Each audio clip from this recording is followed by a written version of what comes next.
ഹരേ കൃഷ്ണ കൃഷ്ണ കൃഷ്ണ ഹരേ ഹരേ ഹരേ രാമ രാമ രാമ ഹരേ ഹരേ ഹരേ കൃഷ്ണ കൃഷ്ണ കൃഷ്ണ ഹരേ ഹരേ ഹരേ രാമ രാമ രാമ ഹരേ ഹരേ ഹരേ കൃഷ്ണ കൃഷ്ണ കൃഷ്ണ ഹരേ ഹരേ ഹരേ രാമ രാമ രാമ ഹരേ ഹരേ ഹരേ കൃഷ്ണ കൃഷ്ണ കൃഷ്ണ ഹരേ ഹരേ ഹരേ രാമ രാമ രാമ ഹരേ ഹരേ ഹരേ കൃഷ്ണ കൃഷ്ണ കൃഷ്ണ ഹരേ ഹരേ ഹരേ രാമ രാമ രാമ ഹരേ ഹരേ ഹരേ കൃഷ്ണ കൃഷ്ണ കൃഷ്ണ ഹരേ ഹരേ ഹരേ രാമ രാമ രാമ ഹരേ ഹരേ ഹരേ കൃഷ്ണ കൃഷ്ണ കൃഷ്ണ ഹരേ ഹരേ ഹരേ രാമ രാമ രാമ ഹരേ ഹരേ ഹരേ കൃഷ്ണ കൃഷ്ണ കൃഷ്ണ ഹരേ ഹരേ ഹരേ രാമ രാമ രാമ ഹരേ ഹരേ ഹരേ കൃഷ്ണ കൃഷ്ണ കൃഷ്ണ ഹരേ ഹരേ ഹരേ രാമ രാമ രാമ ഹരേ ഹരേ ഹരേ കൃഷ്ണ കൃഷ്ണ കൃഷ്ണ ഹരേ ഹരേ ഹരേ രാമ രാമ രാമ ഹരേ ഹരേ ഹരേ കൃഷ്ണ കൃഷ്ണ ഹരേ കൃഷ്ണ ഹരേ കൃഷ്ണ പ്രണാമം പ്രഭുജി. ഹരേ കൃഷ്ണ. എല്ലാവർക്കും പ്രണാമം. നമുക്ക് പ്രാർത്ഥനയിലേക്ക് കിടക്കാം. ഹരേ കൃഷ്ണ. ഓം നമോ ഭഗവതേ വാസുദേവായ. ഓം നമോ ഭഗവതേ വാസുദേവായ. ഓം നമോ ഭഗവതേ വാസുദേവായ. നാരായണം നമസ്കൃത്യം നരം ചൈവ നരോത്തമം ദേവീം സരസ്വതീം വ്യാസം തതോ ജയമുദിരേത്. നഷ്ടപ്രായേഷു ഭദ്രേഷു നിത്യം ഭാഗവത സേവയാ ഭാഗവതേ ഉത്തമ ശ്ലോകേ ഭക്തി ഭവതി നഷ്ടകീ മൂകം കരോതി വാചാലം പങ്കും ലംഘയതേ ഗിരിയത്കൃപതമഹം വന്ദേ പരമാനന്ദമാധവം. ശ്രീ ഗുരു ദീനദാരിണം ശ്രീ ചൈതന്യമീശ്വരം. അജ്ഞാനതിമിരാന്തസ്യ ജ്ഞാനാഞ്ജലശലാകയാ ചക്ഷുർമിലിതം യേന തസ്മൈ ശ്രീ ഗുരുവേ നമഃ. ശ്രീ ചൈതന്യം മനോഭീഷ്ടം സ്ഥാപിതം യേന ഭൂതലേ സ്വയം രൂപകഥാ മഹ്യം ദദാതി സ്വഭാന്തികം. വന്ദേഹം ശ്രീഗുരു ശ്രീയുതപദകമലം ശ്രീഗുരും വൈഷ്ണവാംശ ശ്രീരൂപം സാഗരജാതം സഹന രഘുനാഥാനിതം തം സജീവം സാദൈവം സാവധൂതം പരിജനസഹിതം കൃഷ്ണ ചൈതന്യദേവം ശ്രീരാധാ കൃഷ്ണപാദാൻ സഹന ലളിതാ ശ്രീവിശാഖാനീം താംശ. ഹേ കൃഷ്ണ കരുണാ സിന്ധോ ദീനബന്ധോ ജഗത്പദേ ഗോപേശ ഗോപികാ കാന്ത രാധാ കാന്ത നമസ്തുതേ. തപ്തകാഞ്ചന ഗൗരാംഗേ രാധേ വൃന്ദാവനേശ്വരി വൃഷഭാനുസുതേ ദേവി പ്രണമാമി ഹരിപ്രിയേ. വാഞ്ചാകൽപതരൂപേച്ഛ കൃപാസിന്ധിഭ്യേവ ച പതിനാം ഭാവനേഭ്യോ വൈഷ്ണവേഭ്യോ നമോ നമോ. നമോ വിഷ്ണുപാദായ കൃഷ്ണപ്രേഷ്ഠായ ഭൂതലേ ശ്രീമതേ ഭക്തിവേദാന്ത സ്വാമിന്നിധി നാമിനേ. നമസ്തേ സാരസ്വദേവേ ഗൗരവാണി പ്രചാരിണേ നിർവിശേഷശൂന്യവാദി പാശ്ചാത്യദേശധാരിണേ. ജയ ശ്രീ കൃഷ്ണ ചൈതന്യ പ്രഭു നിത്യാനന്ദ ശ്രീ അദ്വൈത ഗദാധര ശ്രീവാസാദി ഗൗരി ഭക്തവൃന്ദ. ഹരേ കൃഷ്ണ കൃഷ്ണ കൃഷ്ണ ഹരേ ഹരേ. ഹരേ രാമ രാമ രാമ ഹരേ ഹരേ. ഹരേ കൃഷ്ണ കൃഷ്ണ കൃഷ്ണ ഹരേ ഹരേ. ഹരേ രാമ രാമ രാമ ഹരേ ഹരേ. ഹരേ കൃഷ്ണ കൃഷ്ണ കൃഷ്ണ ഹരേ ഹരേ. ഹരേ രാമ രാമ ഹരേ ഹരേ. ഹരേ കൃഷ്ണ. പ്രഭാതിക്ക് ജയ ഗുരുദേവിക്ക് ജനന്ത് കോടി വൈഷ്ണവ ഭക്തർക്ക് ജയ്. ഹരേ കൃഷ്ണ. എല്ലാവർക്കും പ്രണാമം. ഹരേ കൃഷ്ണ. എല്ലാവർക്കും പ്രണാമം. അപ്പൊ നമ്മള് ഇന്ന് ഹരേ കൃഷ്ണ നമ്മളിന്ന് എത്രാമത്തെ ശ്ലോകം? ഇന്നലെ 64. എത്രയായത് ഇന്നലെ? 61 കഴിഞ്ഞല്ലേ? 62 തൊട്ട് അല്ലേ? 62 തുടങ്ങണം. ഓക്കെ, ശരി മാധവ്. Okay, thank U.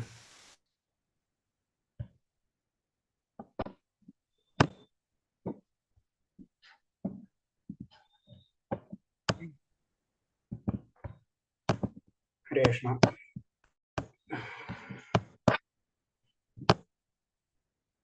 62ാമത്തെ ശ്ലോകം.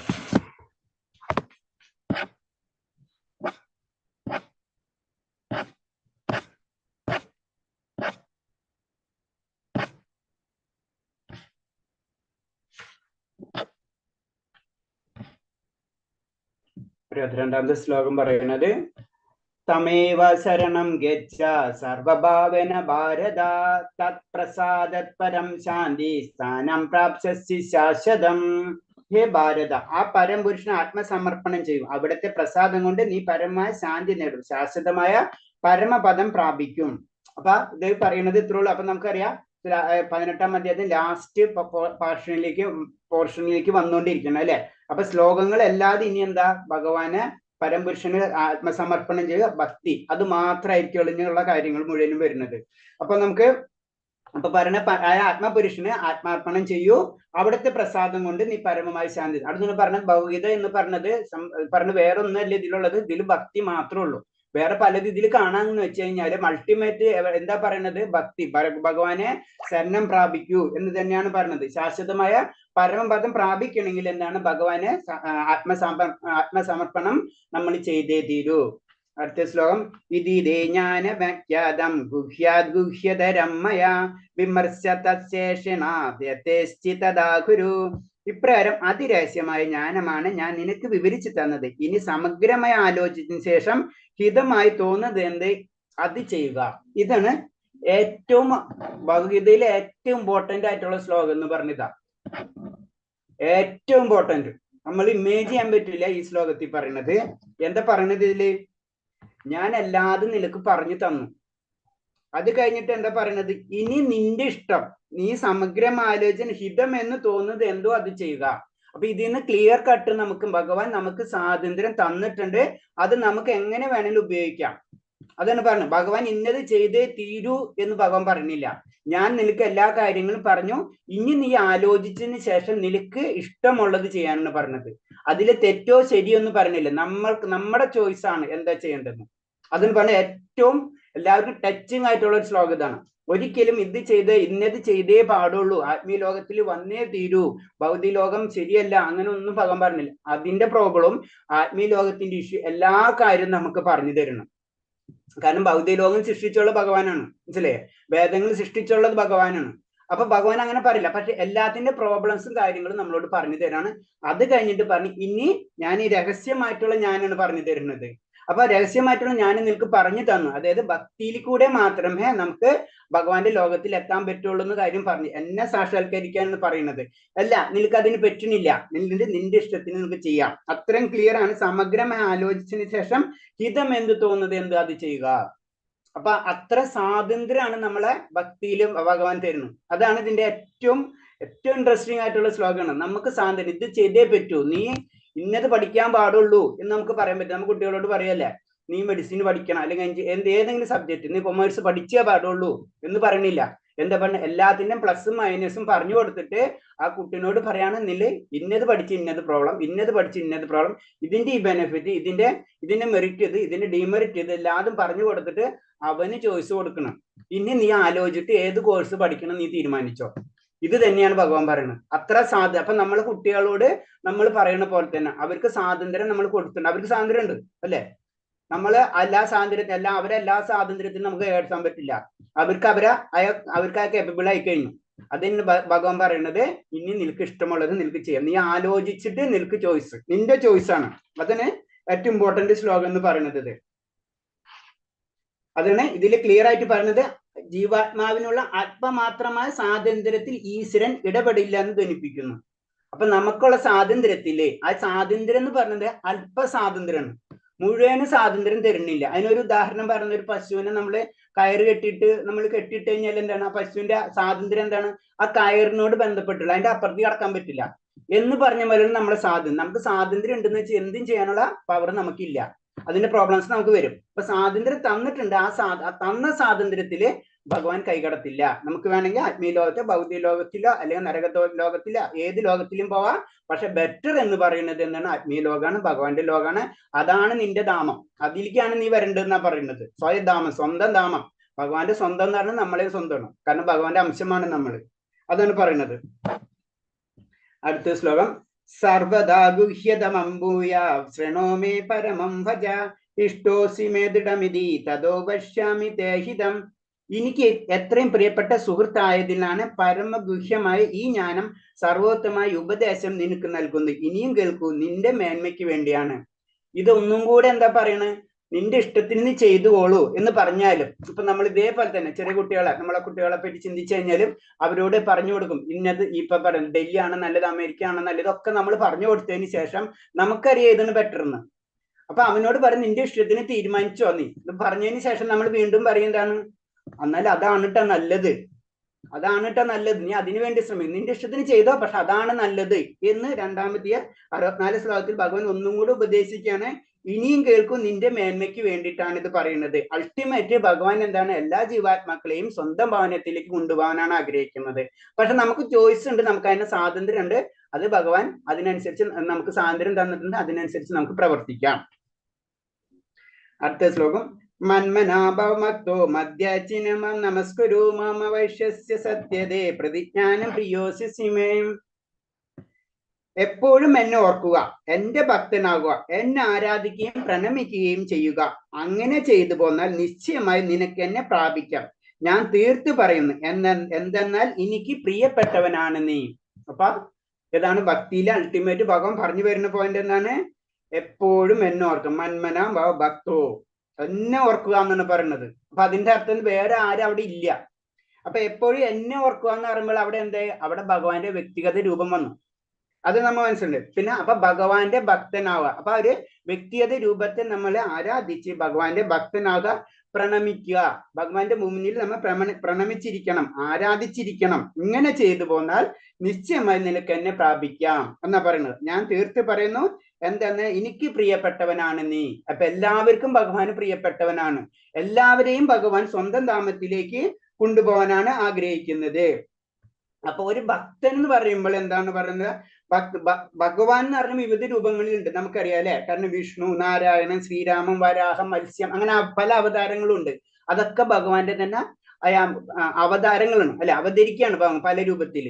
പക്ഷെ അതിൽ ഏറ്റവും ഇമ്പോർട്ടൻസ് എന്ന് പറയുന്നത് ഭഗവാന്റെ പ്രത്യക്ഷ രൂപത്തിൽ, ആ ദിവ്യ രൂപം എന്ന് പറയുന്നത് എന്താണ്, അത് ശ്യാമസുന്ദര രൂപമാണ്. അവിടെ നിന്നാണ് ഇതെല്ലാതും അവതരിച്ചിട്ടുള്ളത്. അപ്പൊ ഒരു ഭക്തനെ സംബന്ധിച്ച്, ഏറ്റവും അൾട്ടിമേറ്റ് ഒരു ഭക്തനെ സംബന്ധിച്ച് ഭഗവാന്റെ ആ ശ്യാമസുന്ദര രൂപം തന്നെയായിരിക്കും ഇഷ്ടപ്പെടേണ്ടതും ഇഷ്ടപ്പെടുന്നതും അത് തന്നെയാണ്. അവിടേക്കാണ് നമ്മൾ എത്തേണ്ടത്. പക്ഷെ നമ്മൾ എന്താണ്, ഇനീഷ്യൽ സ്റ്റേജിലൊന്നും ഇത് നമുക്ക് നടക്കില്ല. അതിന് എപ്പോഴും നമ്മൾ പറയുന്നത്, നമ്മൾ പതിതമായ ആത്മാക്കളാണ്, നമ്മൾക്ക് കലിയുഗത്തിലാണ് നമ്മൾ നിൽക്കുന്നത്, അതിന്റെ പ്രോബ്ലംസ് ഉണ്ടാവും.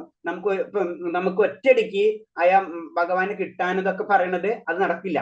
അപ്പൊ ഞാൻ ഇന്നലെ തന്നെ പറഞ്ഞു, അത്ര സഹസ്ര സദാ ലക്ഷ്മി സേവമാനിയാണ് ഭഗവാൻ അല്ലെ. അത്ര ലക്ഷ്മിമാരാണ്, ലക്ഷക്കണക്കിന് ലക്ഷ്മിമാരാണ് ഭഗവാനെ സേവിച്ചുകൊണ്ടിരിക്കുന്നത്. അപ്പൊ ലക്ഷ്മി എന്ന് പറയുന്നത് ഐശ്വര്യ ദേവതയാണ് അല്ലെ. എല്ലാ ഐശ്വര്യങ്ങളും ദേവതയായിട്ട്, അതേപോലെ തന്നെ ലക്ഷക്കണക്കിന് ഐശ്വര്യ ദേവതകളാണ് ഭഗവാനെ ആരാധിച്ചുകൊണ്ടിരിക്കുന്നത്. അപ്പൊ അവിടേക്കാണ് നമ്മൾ യാത്ര. നമ്മൾ പിടിക്കുമ്പോൾ ഏറ്റവും ടോപ്പ് നമ്മൾ പിടിച്ചിട്ടുള്ളൂ ഭഗവാനെ, മനസ്സിലായി, ബാക്കിയുള്ളതല്ല. അപ്പൊ അത് കാരണം കൊണ്ട് അതിന്റെ ബുദ്ധിമുട്ടും ഉണ്ടാവും. നമുക്ക് ഏറ്റവും കോമ്പറ്റീവ് എക്സാം ഏറ്റവും ടഫ് ഉള്ളതായിരിക്കും, ഏറ്റവും ടഫ്. IAS എന്ന് പറഞ്ഞു കഴിഞ്ഞാൽ അത് ഈസി അല്ല അല്ലെ. അപ്പൊ അതിനനുസരിച്ചുള്ള അതിന്റെ എക്സാമിനേഷൻ അതേപോലെ ടഫ് ആയിരിക്കും. അങ്ങനത്തെ ഒരു ഇതാണ് നമ്മള് സെലക്ട് ചെയ്യുന്നത്. അപ്പൊ ഭഗവാനെ കിട്ടാ എന്ന് പറഞ്ഞു കഴിഞ്ഞാൽ ഈസി അല്ല, പക്ഷെ നമുക്ക് അതിന് പ്രോസസ്സ് സ്റ്റാർട്ട് ചെയ്തിടാം. അതാണ് ഇതിന്റെ പ്രത്യേകത എന്ന് പറയുന്നത്. അതില് പറയണെന്ന് വെച്ച് കഴിഞ്ഞാല്, നമുക്ക് ഇതിൽ നടക്കുമ്പോൾ ഭക്തി തന്നെ പറയുന്ന 9 തലങ്ങൾ ഉണ്ടെന്ന് പറയുന്നത് ഞാൻ ജസ്റ്റ് ഒന്ന് പറയാണ്. നമ്മള് പെട്ടെന്ന് നമുക്ക് ഭഗവാനെ കിട്ടാൻ ബുദ്ധിമുട്ടെന്ന് പറയുന്നത് കാരണം എന്താ കഴിഞ്ഞാൽ, ഭക്തിയിൽ നമുക്ക് 9 തലങ്ങൾ ഉണ്ടെന്നാ പറയുന്നത്. അതിൽ വരുന്ന ആദ്യത്തെ തന്നെ ശ്രദ്ധ. കാരണം ഭഗവാനെ കേൾക്കാനുള്ള ഒരു ആഗ്രഹം നമ്മളിൽ വരണം. അതാണ് ഫസ്റ്റ്. കേൾക്കാനുള്ള താല്പര്യം. എത്ര കേട്ടാലും മതി വരാത്ത ഒരു അവസ്ഥ, അതാണ് ഫസ്റ്റ്. നമ്മള് ഭക്തിയിലേക്കുള്ള 9 തലങ്ങളിലെ ഫസ്റ്റ് വരുന്നതാണ് ശ്രദ്ധ. പിന്നെ വരുന്നതാണ് സാധുസംഘ, അസോസിയേഷൻ. ഭഗവാനെ പറ്റി കേൾക്കാൻ അതിയായ ആഗ്രഹങ്ങൾ വരും നമുക്ക്. പിന്നെ ഭഗവാന്റെ കഥകൾ, ലീലകളൊക്കെ കേൾക്കാനുള്ള അതിയായ ആഗ്രഹങ്ങൾ വരും. അപ്പൊ പിന്നെ നമ്മൾ നോക്കുക, അതുപോലത്തെ കൂട്ടുകെട്ട്, അതുപോലത്തെ വ്യക്തികൾ ആരൊക്കെയാണ്, അവരോട് കണക്ട് ചെയ്യാൻ നമ്മൾ ആഗ്രഹിക്കും. അതാണ് സാധുസംഘ, അസോസിയേഷൻ. ഭഗവാന്റെ കാര്യങ്ങളിൽ താല്പര്യമുള്ള വ്യക്തികളുമായിട്ട് കൂട്ടുകൂടാൻ നമ്മൾ ശ്രമിക്കും അല്ലെ. ഇപ്പൊ നമ്മൾ ചെയ്യുന്നത്, നമുക്ക് ഭയങ്കര ആഗ്രഹം ഉണ്ടായിരുന്നു, നമ്മൾ ഒരു അസോസിയേഷനെ ശ്രമിച്ചുകൊണ്ടിരിക്കും. അതാണ് സാധുസംഘ എന്ന് പറയുന്നത്. പിന്നെ അടുത്തത് നിന്നാണ് ഭജനക്രിയ. പിന്നെ നമ്മൾ എന്ത് ചെയ്യും, പ്രാക്ടീസ് ചെയ്യാൻ തുടങ്ങാണ്. Practice of devotional service. നമ്മള് ഭക്തി, നമുക്ക് ഭഗവാനെ പറ്റി അറിയാൻ ആഗ്രഹം ഉണ്ടായി, നമ്മൾ എന്ത് ചെയ്യും, ഭഗവാന്റെ ആ സംഘങ്ങളിൽ ചെന്ന് ജോയിൻ ആവും. അവിടെ ചെന്ന് കഴിഞ്ഞാൽ എന്താ, നമ്മൾ എങ്ങനെയാണ് പെരുമാറുന്നത്, ഭഗവാനിലേക്ക് കൂടുതൽ അടുക്കേണ്ട രീതിയിലുള്ള ആ ഭജന ക്രിയകൾ ചെയ്യും. അതാണ് ഹരേ നാമജപം. കൃഷ്ണ. ആ സത്സംഗാണോ പ്രഭുജി? സാധുസംഘം സത്സംഗാണോ? സത്ത് സംഘം, അതെ, രണ്ടും ഒന്ന് തന്നെ. സാധുസംഘവും ആ സത്സംഗവും ഒന്ന് തന്നെ. ആ ആ അപ്പൊ അങ്ങനെ വരുന്നു. അപ്പൊ അതിൽ നമ്മൾ വരുമ്പോ സാധുസംഘ, പിന്നെ എന്താണ് നമ്മള് ഭജനക്രിയ. ഭജനക്രിയയിലാണ് നമ്മൾ ദിവസവും നാമജപവും പ്രാക്ടീസും അങ്ങനത്തെ കാര്യങ്ങളൊക്കെ നമ്മൾ ചെയ്തു പോണത് അല്ലെ. അപ്പൊ ഈ 3 കാര്യങ്ങളാണ് ഫസ്റ്റ് പ്രയോറിറ്റിയിൽ വരുന്നത്. നമ്മൾ 9 തലങ്ങൾ ഉണ്ടെന്ന് പറഞ്ഞു. ഭക്തിയിലേക്ക് നമ്മൾ ഉയരുമ്പോ 9 തലത്തിൽ കൂടിയാണ് നമ്മൾ. ഒറ്റയടിക്ക് ബട്ടൺ ഇട്ട പോലെ കൃഷ്ണനെ കിട്ടൂല നമുക്ക്. നമ്മൾ പതുക്കെ പതുക്കെയാണ് ഉയരുന്നത്. അപ്പൊ ആദ്യം ശ്രദ്ധ, കേൾക്കാൻ, ഭഗവാനെ പറ്റി കേൾക്കാൻ അതിയായ ആഗ്രഹങ്ങൾ നമ്മളിൽ വരും. അപ്പൊ ആ ആഗ്രഹം വരാന്ന് പറഞ്ഞാൽ തന്നെ അത് പല മുൻജന്മ ഗുണങ്ങൾ കൊണ്ടായിരിക്കും, അല്ലെങ്കിൽ കർമ്മങ്ങൾ കൊണ്ടായിരിക്കും നമുക്ക് ആ ആഗ്രഹങ്ങൾ വരുന്നത്. എല്ലാവർക്കും അങ്ങനെ വരണമെന്നില്ല. അപ്പൊ ഈ സമയത്ത് വേറെ എന്തൊക്കെ ആക്ടിവിറ്റീസ് നമുക്ക് ചെയ്യാം? നമ്മൾ ചെയ്യാതെ ഇത് മാത്രം കോൺസെൻട്രേറ്റ് ചെയ്യുന്നത്, അതിന്റെ ഒരു കാരണമുണ്ട്. മനസ്സിലായി? അപ്പൊ ആ കാരണം കിട്ടി നമുക്ക്. അപ്പൊ ശ്രദ്ധ നമുക്ക് കിട്ടി തുടങ്ങി. പിന്നെ നമ്മൾ അത് അന്വേഷിച്ച് നടക്കണം, എവിടെയാണ് അത് കിട്ടുക. ഭഗവാനെ പറ്റി കൂടുതൽ അറിയാൻ കിട്ടുന്ന അത് സാധുസംഘ അല്ലെങ്കിൽ ഭക്തസംഘം, ഇതൊക്കെ പറയാം നമുക്ക്. പിന്നെ അവരിലൂടെ നമ്മൾ യാത്ര ചെയ്യണം. അതാണ് ഭജനക്രിയ എന്ന് പറയുന്നത്.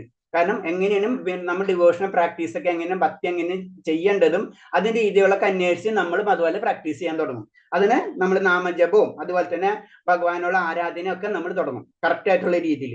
അടുത്തതാണ് ഇതുവരെ നമ്മൾ ഓക്കിനും. ഇതുവരെ നമ്മൾ 3 കാര്യം നമുക്ക് വലിയ പ്രശ്നം ഉണ്ടാവില്ല. 4മത്തതാണ് അനർത്ഥ നിവർത്തി. ഇവിടെയാണ് തെറ്റുകൾ പറ്റുന്ന അവസ്ഥ. നമ്മൾ ഈ സമയത്ത് നമ്മൾ നാമം ചെയ്യും, നമുക്ക് അത് മുഴുവനും ശരിയാണോ തെറ്റാണോ, ചിലപ്പോൾ നമ്മൾ ഭൗതികതയിലേക്ക് പോകും, കുറച്ച് നാൾ ചെയ്യും, ചെയ്യാതിരിക്കും, പിന്നെ നമ്മൾ ചിലപ്പോൾ വിശ്വാസം ഉണ്ടാവും, ചിലപ്പോൾ വിശ്വാസം ഇല്ലാതിരിക്കും. അങ്ങനെ പല പല പ്രശ്നങ്ങളിൽ നമ്മൾ ഇങ്ങനെ കറങ്ങിക്കൊണ്ടിരിക്കും. അതാണ് അനർത്ഥ നിവർത്തി. തെറ്റുകൾ സംഭവിക്കുന്ന സമയം, തെറ്റുകൾ നമുക്ക് സംഭവിക്കുന്ന ഒരു സമയമാണ് അത്.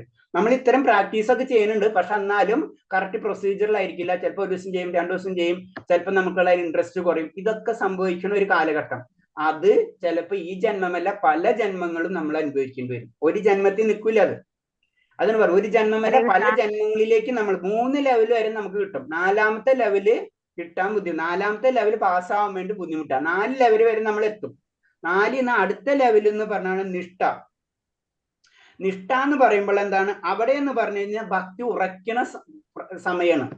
അവിടെ എത്തിക്കഴിഞ്ഞാൽ പിന്നെ പിറകിലേക്ക് പോവില്ല നമ്മൾ. അതാണ് പ്രത്യേകത. അവിടെ എത്തിക്കഴിഞ്ഞാല്, അവിടെ നമ്മൾ നിഷ്ഠയിൽ എത്തിക്കഴിഞ്ഞാല് സ്റ്റഡിനെസ് ആണ്. അവിടെ നിന്ന് പിന്നെ താഴത്തേക്ക് നമ്മൾ ഇറങ്ങൂല. അതെത്താൻ ഭയങ്കര ബുദ്ധിമുട്ടാണ്. അനർത്ഥ നിവർത്തി കഴിഞ്ഞിട്ടാണ്, നമ്മൾ തെറ്റുപറ്റുന്ന ഒരവസ്ഥ കഴിഞ്ഞിട്ടാണ് പിന്നെ നിഷ്ഠയിലേക്ക് കടക്കുന്നത്. അത് കഴിഞ്ഞിട്ടാണ് പിന്നെ രുചിയിലൂടെ കിടക്കും. രുചി എന്ന് പറയുമ്പോൾ നമുക്ക് ഭഗവാന്റെ കാര്യങ്ങളിൽ അതിയായ താല്പര്യം മാത്രം, അത് മാത്രം, അത്രയും താല്പര്യം നമ്മളിലേക്ക് വന്നോളൂ. വേറെ ഒന്നും നമുക്ക് ചിന്തിക്കില്ല. ആ രുചിയിലേക്ക് കടക്കും. രുചി കഴിഞ്ഞിട്ട് പിന്നത്താണ് ആസക്തി, അറ്റാച്ച്മെന്റ്. അതായത് ഭഗവാനോടുള്ള വളരെയധികം അടുപ്പം നമുക്ക് ഫീൽ ചെയ്യാൻ തുടങ്ങും. ആസക്തി. രുചി എന്ന് പറയുമ്പോഴാണ് അതിയ താല്പര്യം. ഇതെന്നാണ് ആസക്തി. ഒരു വ്യക്തിനെ കണ്ടു, അയാൾ ഇഷ്ടമാണ്, ഓക്കെ, പക്ഷെ അയാൾ ഇല്ലാതെ ജീവിക്കാൻ പറ്റാത്തൊരവസ്ഥ, ആസക്തി. അതാണ് ആസക്തിയിലേക്ക് കടക്കും. അത് കഴിഞ്ഞ് പിന്നെ വരുന്നതാണ് ഭാവം അല്ലെങ്കിൽ ലവ്. അതായത് ജപിക്കുമ്പോൾ കണ്ണുകൾ നിറയും. അതായത് ശരിക്കും അത് ഫീൽ ചെയ്യാൻ തുടങ്ങും നമുക്ക്. ഭാവം നമുക്ക് ഫീൽ ചെയ്യും. ഭഗവാനായിട്ടുള്ള അടുപ്പം നമുക്ക് ഫീൽ ചെയ്യാൻ തുടങ്ങുന്ന ഒരു അവസ്ഥന് ഭാവം. അത് കഴിഞ്ഞ പിന്നെ പ്രേമാണ്. 9മത്താണ് പ്രേമം. അതായത് അതിയായ സ്നേഹം. ഭഗവാനും ഞാനും ഒരേപോലെ എന്നുള്ള ഒരു ഫീലിങ്സ് നമ്മളിലേക്ക് പ്രേമം. ഈ ഇത്രയും 9 പടവുകൾ നമ്മൾ കടക്കണം. അപ്പൊ നമുക്ക്, ഞാൻ പറഞ്ഞു വന്നതെന്ന് വെച്ച് കഴിഞ്ഞാല്, നമ്മൾ അത്ര ഈസി അല്ല. നമ്മൾ പറയുമ്പോ എന്താണ് പറയുന്നത്? എന്നെ ആരാധിക്കുക, എന്നെ പ്രണമിക്കുക എന്ന് പറയുമ്പോൾ ഇത്രയും സ്റ്റെപ്പുകൾ അതിലുണ്ട്. അപ്പൊ 3 സ്റ്റെപ്പ് നമ്മൾ ഈസി ആയിട്ട് പാസ്സാവും. കാരണം ഒരു ഭക്തൻ, സാധാരണ നമ്മളെ പോലുള്ള എല്ലാവരും 3മത്തെ സ്റ്റെപ്പ് വരെ ഈസി ആയിട്ട് എത്തും. കാരണം എന്ന് വെച്ചാൽ നമുക്ക് ഭഗവാനെ പറ്റി അറിയാൻ ആഗ്രഹങ്ങൾ ഉണ്ടാവും. പിന്നെ അതിനോട് ബന്ധപ്പെട്ടുള്ള ഗ്രൂപ്പുകളിൽ നമ്മൾ ജോയിൻ ആവും ഇൻഡയറക്റ്റ് ആയിട്ട്. പിന്നെ അവരൊത്തിട്ട് നമ്മൾ പ്രാക്ടീസുകൾ പലതും ചെയ്യും. പിന്നെ നമ്മൾ പ്രാക്ടീസുകൾ ചെയ്തുകൊണ്ടിരിക്കും, പല കാര്യങ്ങളും സംഭവിച്ചുകൊണ്ടിരിക്കും നമുക്ക്. അതാണ് അനർത്ഥം. ആ കാലഘട്ടമാണ് ഏറ്റവും ലോങ് പീരീഡ് എന്ന് പറയുന്നത്. ആ പീരീഡിൽ നിന്ന് നമ്മൾ എന്ന് രക്ഷപ്പെടണോ അന്ന് നമ്മൾ ഈ പീരീഡ് 4മത്തെ പോയിന്റാണ് നമുക്ക് ഏറ്റവും ബുദ്ധിമുട്ട് വരുന്നത്. അത് ചിലപ്പോൾ ചില ജന്മങ്ങൾ, കുറെ ജന്മങ്ങൾ ചിലപ്പോൾ നേടിയിടേണ്ടി വരും. പിന്നെ ഭക്തിയിൽ എത്ര ഉയർന്നിട്ടുണ്ട് അതിനനുസരിച്ച് ചിലപ്പോൾ ഈ ജന്മത്തിൽ കിട്ടിയെന്ന് വരാം. ഈ 4മത്തെ അനർത്ഥം, അവിടെയാണ് തെറ്റുകൾ നമുക്ക് സംഭവിച്ചുകൊണ്ടിരിക്കുന്നത്. ഇവിടെയാണ് നമ്മൾ ഇത് ചെയ്ത് വരുമ്പോഴാണ്, നമ്മൾ ഭക്തിയിൽ പ്രാക്ടീസ് ചെയ്ത് വരുമ്പോഴാണ് നമുക്ക് ഭൗതികമായിട്ടുള്ള ആഗ്രഹങ്ങൾ കുറഞ്ഞു വരാ, ആത്മീയമായിട്ടുള്ള ആഗ്രഹങ്ങൾ കൂടി വരാ. ഈ ഘട്ടത്തിലാണ് ഇത് കഴിഞ്ഞ്. 4മത്തെ ഒന്നുകൂടി പറയോ? അനർത്ഥ നിവർത്തി ഒന്നുകൂടി പറയോ? അനർത്ഥ നിവൃത്തിയാണ് നാലാമത്തെ ഘട്ടം എന്ന് പറയുന്നത്. നാലാമത്തെ ഘട്ടത്തിൽ വരുമ്പോൾ തെറ്റുകൾ സംഭവിക്കുന്ന ഒരു കാലഘട്ടമാണ് നമ്മൾ പറഞ്ഞില്ലേ ഭക്തിയിൽ പ്രാക്ടീസ് ചെയ്യണമെന്ന് പറഞ്ഞു. മൂന്നാമത്തെ ഘട്ടം ഭജനക്രിയ. നമ്മള് പ്രാക്ടീസ് ചെയ്യണം, നാമം ജപിക്കുക, ദിവസം പൂജകള്, അങ്ങനത്തെ കാര്യങ്ങളൊക്കെ ചെയ്തു പോണത്. അതൊക്കെ ആ ഭജനക്രിയയിലാണ് വരുന്നത്. അത് നാലാമത്തെ ഇത് ചെയ്യുമ്പോൾ തെറ്റുകൾ സംഭവിക്കും. നമ്മളെല്ലാതും ഒരേ ദിവസം കറക്റ്റ് ആയിട്ട് ചെയ്യാൻ പറ്റിയെന്ന് വരില്ല. പിന്നെ നമുക്ക് ഭൗതികമായിട്ടുള്ള ആഗ്രഹങ്ങൾ അങ്ങോട്ടും ഇങ്ങോട്ടൊക്കെ വേരി ചെയ്തുകൊണ്ടിരിക്കും. കുറച്ച് വിചാരിക്കും ഇതിപ്പോ എന്തിനാ ചെയ്യണം, അല്ലെങ്കിൽ കുറച്ച് കഴിയുമ്പോൾ അതിനോട് ടേസ്റ്റ് കുറയും, ചിലപ്പോൾ ടേസ്റ്റ് കൂടും. ഇതൊക്കെ മാറി മറിഞ്ഞുകൊണ്ടിരിക്കും ഭക്തി. അങ്ങനത്തെ ഒരു പീരീഡ് നമ്മളെ കൂടെ കടന്നു പോകും. അത് ഒന്നല്ല, ചിലപ്പോൾ പല ജന്മങ്ങൾ തന്നെ കടന്നു പോകുന്ന പറയുന്നത്. അപ്പൊ അത് കഴിഞ്ഞു കഴിഞ്ഞാൽ പിന്നെ നമ്മൾ ഉറക്കും ഭക്തിയിൽ. അതേ വരണം. അപ്പൊ ഭക്തിയിൽ ഉറച്ചു കിട്ടാനാണ് നമ്മൾ പരിശ്രമിക്കുന്നത്. അനർത്ഥ നിവർത്തി. നിവർത്തി അനർത്ഥങ്ങൾ ഉണ്ടാവുന്ന സമയം, അതിൽ നിന്ന് നിവർത്തിയിലേക്ക്, തെറ്റുകളിൽ നിന്ന് തെറ്റുകൾ ഇല്ലാത്ത അവസ്ഥകളിലേക്ക്. ഹരേ കൃഷ്ണ. അപ്പൊ അത് പറഞ്ഞപ്പോഴാണ് നമ്മ പറയുമ്പോ അപ്പൊ നമ്മ വിചാരിക്കും ഭഗവാനെ ഭക്തനായ എന്നെ ആരാധിക്കുക പ്രണമിക്കുക എന്നൊക്കെ പറയുമ്പോ ഇങ്ങനെ കുറെ സ്റ്റെപ്പുകളിൽ കൂടിയാണ് നമ്മൾ യാത്ര ചെയ്യുന്നത്. അപ്പൊ അതാണ് നമ്മൾ അത് പറഞ്ഞെന്ന് പറഞ്ഞത്. അത് 9 തലങ്ങൾ ഉണ്ടെന്ന് പറയുന്നത്. അതിന്റെ അടുത്ത ശ്ലോകം സർവധർമ്മം പരിത്യേജ മാമേകം ശരണം വ്രജ അഹം തോ സർവപാപേഭ്യോ മോക്ഷയിഷ്യാമി മാ ശുചഃ. ഇതും ഇതേപോലെ തന്നെ വളരെ ഇമ്പോർട്ടന്റ് ആണ്. കാരണം ഭഗവാൻ എല്ലാതും സർവധർമ്മം പരിത്യേജാന്ന് പറഞ്ഞു. നമ്മൾ ശ്രദ്ധിക്കണം, തെറ്റുകൾ നിർത്താനല്ല പറയുന്നത് ഭഗവാൻ.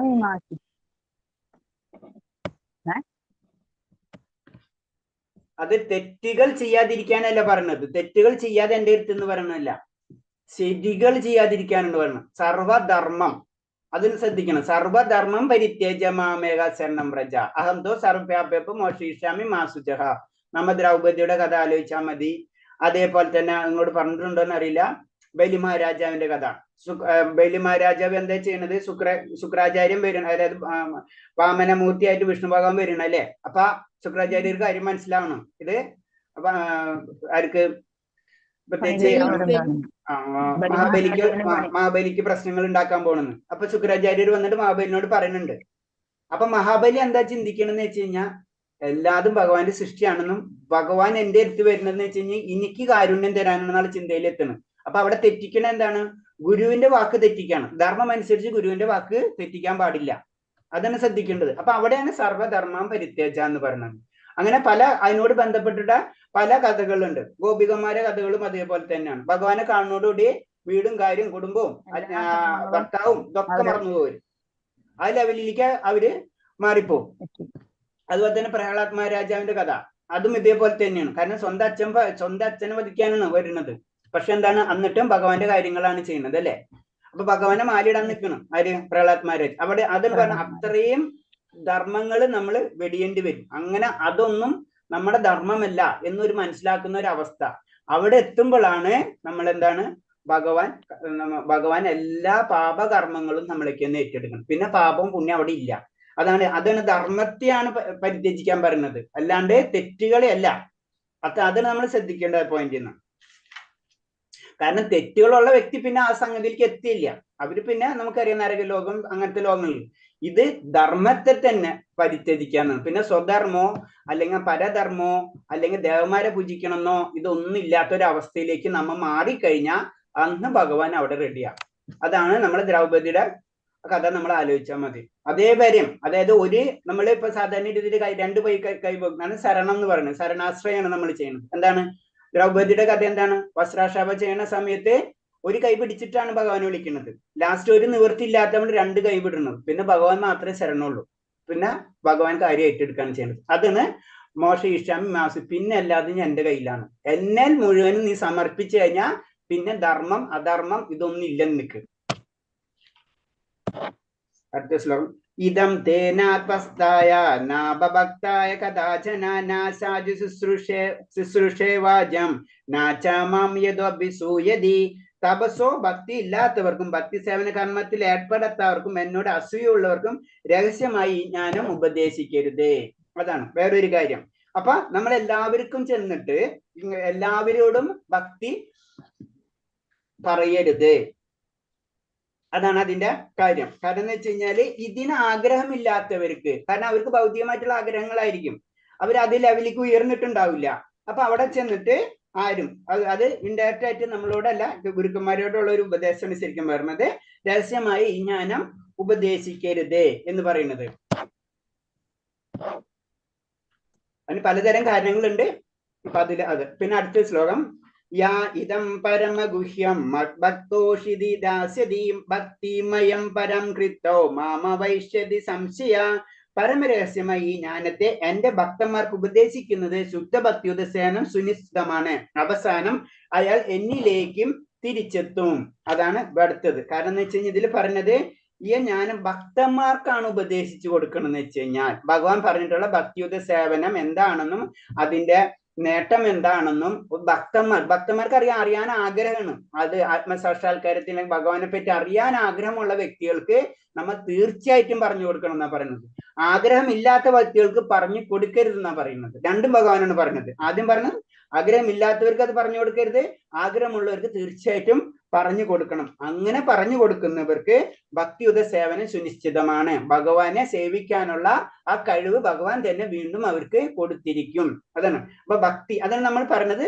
നമ്മള് കുറച്ചെങ്കിലും ഭക്തി ആഗ്രഹിക്കുന്നവർക്ക് അറിയാനും അറിയിക്കാനും വേണ്ടി നമ്മൾ എപ്പോഴും ശ്രമിക്കണം. തർക്കിക്കാനും അതേപോലെ തന്നെ ജയിക്കാനും വേണ്ടി നമ്മൾ നിൽക്കരുത്. കാരണം തർക്കിക്കുകയും ജയിക്കുക എന്ന് പറയുന്നത് അവിശ്വാസികളാണ്. അവർക്ക് അത് ആ സബ്ജക്റ്റ് അല്ല. അറിയാനാണ് ആഗ്രഹം എന്ന് വെച്ച് കഴിഞ്ഞാൽ അവർക്ക് ആഗ്രഹമാണ്, അവർക്ക് നമുക്ക് പറഞ്ഞു കൊടുക്കാം. അതെന്ന് പറഞ്ഞ് നമ്മൾ അങ്ങനെ ആയിരിക്കണം നമ്മളെ പെരുമാറ്റങ്ങൾ. പ്രത്യേകിച്ചും ഭക്തൻ എന്ന് പറയുമ്പോ, ഭക്തന്റെ ലെവൽ എന്ന് പറയുമ്പോൾ എന്ന് പറഞ്ഞാൽ ആചാര്യന്മാരുടെ ലെവലാണ്. നമ്മളൊക്കെ ഭക്തി പ്രാക്ടീസ് ചെയ്യുന്ന വ്യക്തികളാണ്. നമ്മളൊന്നും ഭക്തന്റെ തലത്തിലേക്ക് ഉയർന്നിട്ടൊന്നുമില്ല. നമ്മൾ ജസ്റ്റ് ഭഗവാൻ എന്താണെന്ന് അറിയാൻ ആഗ്രഹിക്കുന്നതാണ്. അതാണ് 3 പോയിന്റ് പറഞ്ഞത്. നമുക്ക് അറിയാനുള്ള ആഗ്രഹങ്ങൾ മാത്രമേ ഉള്ളൂ ഇപ്പൊ ഭക്തിയിൽ. ഫസ്റ്റ് ലെവലിലാണ് നമ്മൾ നിൽക്കുന്നത്. ഭക്തൻ എന്ന് പറയുമ്പോ ആ പ്രേമഭക്തിയിലുള്ളവനെയാണ് ഭക്തൻ എന്ന് പറഞ്ഞത്. 9ാമത്തെ ലെവലിൽ എത്തുമ്പോഴാണ് ഇവിടെ 9 റിപ്പീറ്റ് ചെയ്ത്. അങ്ങനെ 9 നമുക്ക് പല സ്ഥലത്തും കാണാൻ പറ്റും. അപ്പൊ 9ാമത്തെ ലെവലിൽ എത്തിയവനാണ് ശരിക്കും ഭക്തൻ എന്ന് പറയുന്നത്.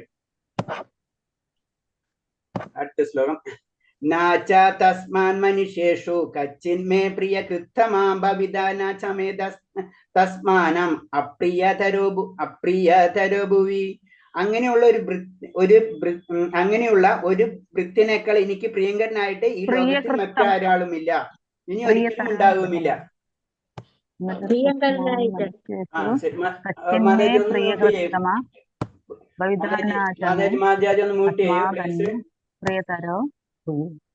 അതായത് ഒന്ന് മ്യൂട്ട് ചെയ്യാട്ടാ. അൺമ്യൂട്ട് ചെയ്തിട്ടുണ്ടെങ്കിൽ മ്യൂട്ട് ചെയ്യണം, അല്ലെങ്കിൽ ഡിസ്റ്റർബ് ആകും. അതാരണോണ്ടാ.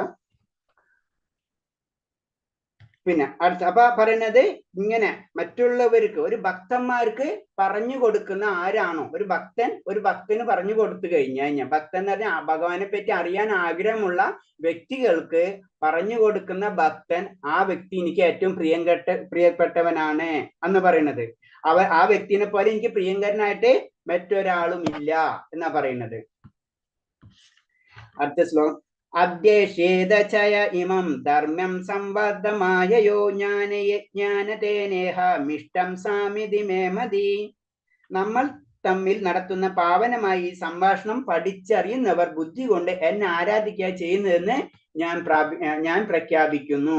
അപ്പൊ വീണ്ടും ഭഗവാൻ പറയണെന്ന് വെച്ച് കഴിഞ്ഞാൽ, ഇത് പരിഭാവനമായിട്ടുള്ള ഭക്തന്മാര് അല്ലെ, ഭഗവാനും ഭക്തന്മായിട്ടുള്ള സംസാരിക്കാന്ന് പറഞ്ഞാൽ അവിടെ നിന്നുള്ള ഭക്തിപരമായിട്ടുള്ള കാര്യങ്ങളാണ്. അതിന് പറഞ്ഞത് അത് മനസ്സിലാക്കുന്ന വ്യക്തികൾ, അതായത് ഇൻഡയറക്റ്റ് ആയിട്ട് ഭഗവത്ഗീത മനസ്സിലാക്കുന്ന വ്യക്തികൾ, അവരെന്താണ് അവന്റെ ബുദ്ധി കൊണ്ട് എന്നെ ആരാധിച്ചിരിക്കും.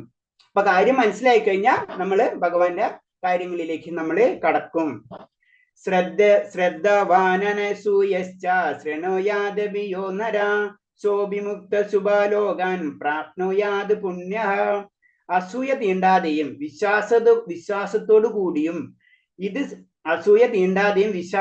കൂടിയും ഇത് ശ്രദ്ധിക്കുന്നവൻ പാപപ്രതികരണങ്ങളിൽ നിന്ന് മുക്തനായി പുണ്യാത്മാക്കൾ വാഴുന്ന ശുഭലോകങ്ങളിൽ എത്തും. അപ്പൊ എന്താണ് ഭഗവാനെ പറ്റി അറിയുന്നവൻ, ആഗ്രഹിക്കുന്ന വ്യക്തൻ അസൂയ തീണ്ടാതെ പുണ്യാത്മാക്കൾ വാഴുന്ന എന്ന് പറയുന്നത്. അപ്പൊ എന്താ പറയുന്നത്, അതിൽ തന്നെ ഞാൻ പറഞ്ഞില്ലേ ഭക്തിയിൽ തന്നെ പല സ്റ്റെപ്പുകളുണ്ട്. അപ്പൊ പുണ്യാത്മാക്കൾ വാഴുന്ന ലോകങ്ങളിൽ എത്തും. അപ്പൊ നമ്മള് ഭൂമിയിൽ നിന്ന് മുകളിലേക്ക് പോകുമ്പോൾ സ്വർഗ്ഗലോകങ്ങളുണ്ട് അല്ലെ, പല ലോകങ്ങളുണ്ട്. അതിൽ തന്നെ പുണ്യാത്മാക്കൾ വാഴുന്ന ലോകങ്ങളിലേക്ക് അവരെത്തിയിരിക്കും. അവിടെ നിന്ന് എന്താണ്, അവിടുന്ന് കുറച്ചും കൂടി ഈസി ആയിരിക്കും അവർക്ക് വീണ്ടും മുകളിലേക്ക് പോകാനുള്ളത്. അപ്പൊ ഭക്തി ഉണ്ടെങ്കിലോ നമുക്ക് മുകളിലേക്ക് ഉയരാൻ കഴിയുള്ളൂ. അടുത്ത ശ്ലോകം. കച്ചിദ്ദേതചിതം പാതാത് യജ്ഞാഗ്രഹണ ചേതസ കച്ചിത് ജ്ഞാന സമ്മോഹം പ്രണഷ്ടസ്തദേ ധനഞ്ജയ. കുന്തിപുത്ര ധനഞ്ജയ, നീ ഇതെല്ലാം ശ്രദ്ധയോട് കേട്ടില്ലേ? ജ്ഞാനത്തിൽ നിന്നുള്ളവായ നിന്റെ വ്യാമോഹം ഇപ്പോൾ നീങ്ങിയില്ലേ? അപ്പൊ അർജുനനായിട്ട് സംസാരിക്കുന്ന രംഗമാണ് അല്ലെ. അപ്പൊ ഭഗവാൻ പറയുന്നത് തന്നെയാണ്, കാരണം നിന്റെ ഇപ്പൊ നീ ഇത് കേട്ടല്ലോ, നിന്റെ അജ്ഞാനം അത് നിന്റെ മാറിയല്ലോ. അപ്പൊ ഇനി അതൊന്നും കൂടെ ക്ലാരിഫൈ ചെയ്യണം. ഇത്രയും കാര്യങ്ങൾ പറഞ്ഞതിന് ശേഷം നമ്മൾ ലാസ്റ്റ് കഴിയുമ്പോൾ നമ്മൾ ചോദിക്കുമല്ലേ, എല്ലാതും മനസ്സിലായില്ലേ, ഞാൻ ഇത്രയും പറഞ്ഞു തരും. നമ്മളൊരു ക്ലാസ്സിലാണെങ്കിൽ നമ്മൾ ചോദിക്കണ പോലെ ഭഗവാൻ ഒരു ക്ലാരിഫിക്കേഷൻ ചോദിക്കുകയാണ്, എല്ലാതും മനസ്സിലായില്ലേ ഞാൻ പറഞ്ഞതെന്നുള്ള രീതിയിൽ. ഇതെല്ലാം നീ ശ്രദ്ധയിൽ കേട്ടില്ല, നിനക്കല്ലാതെ മനസ്സിലായില്ലേ എന്നാണ് ചോദിക്കുന്നത്. അപ്പൊ അർജുനൻ പറയണാണ്, നഷ്ടോ മോഹശ്രുതി ലബ്ധ ത്വത്പ്രസാദന്മയച്യുതാസിതോസ്മി ഗത സന്ദേഹം കരിഷ്വോ വചനം തവാം.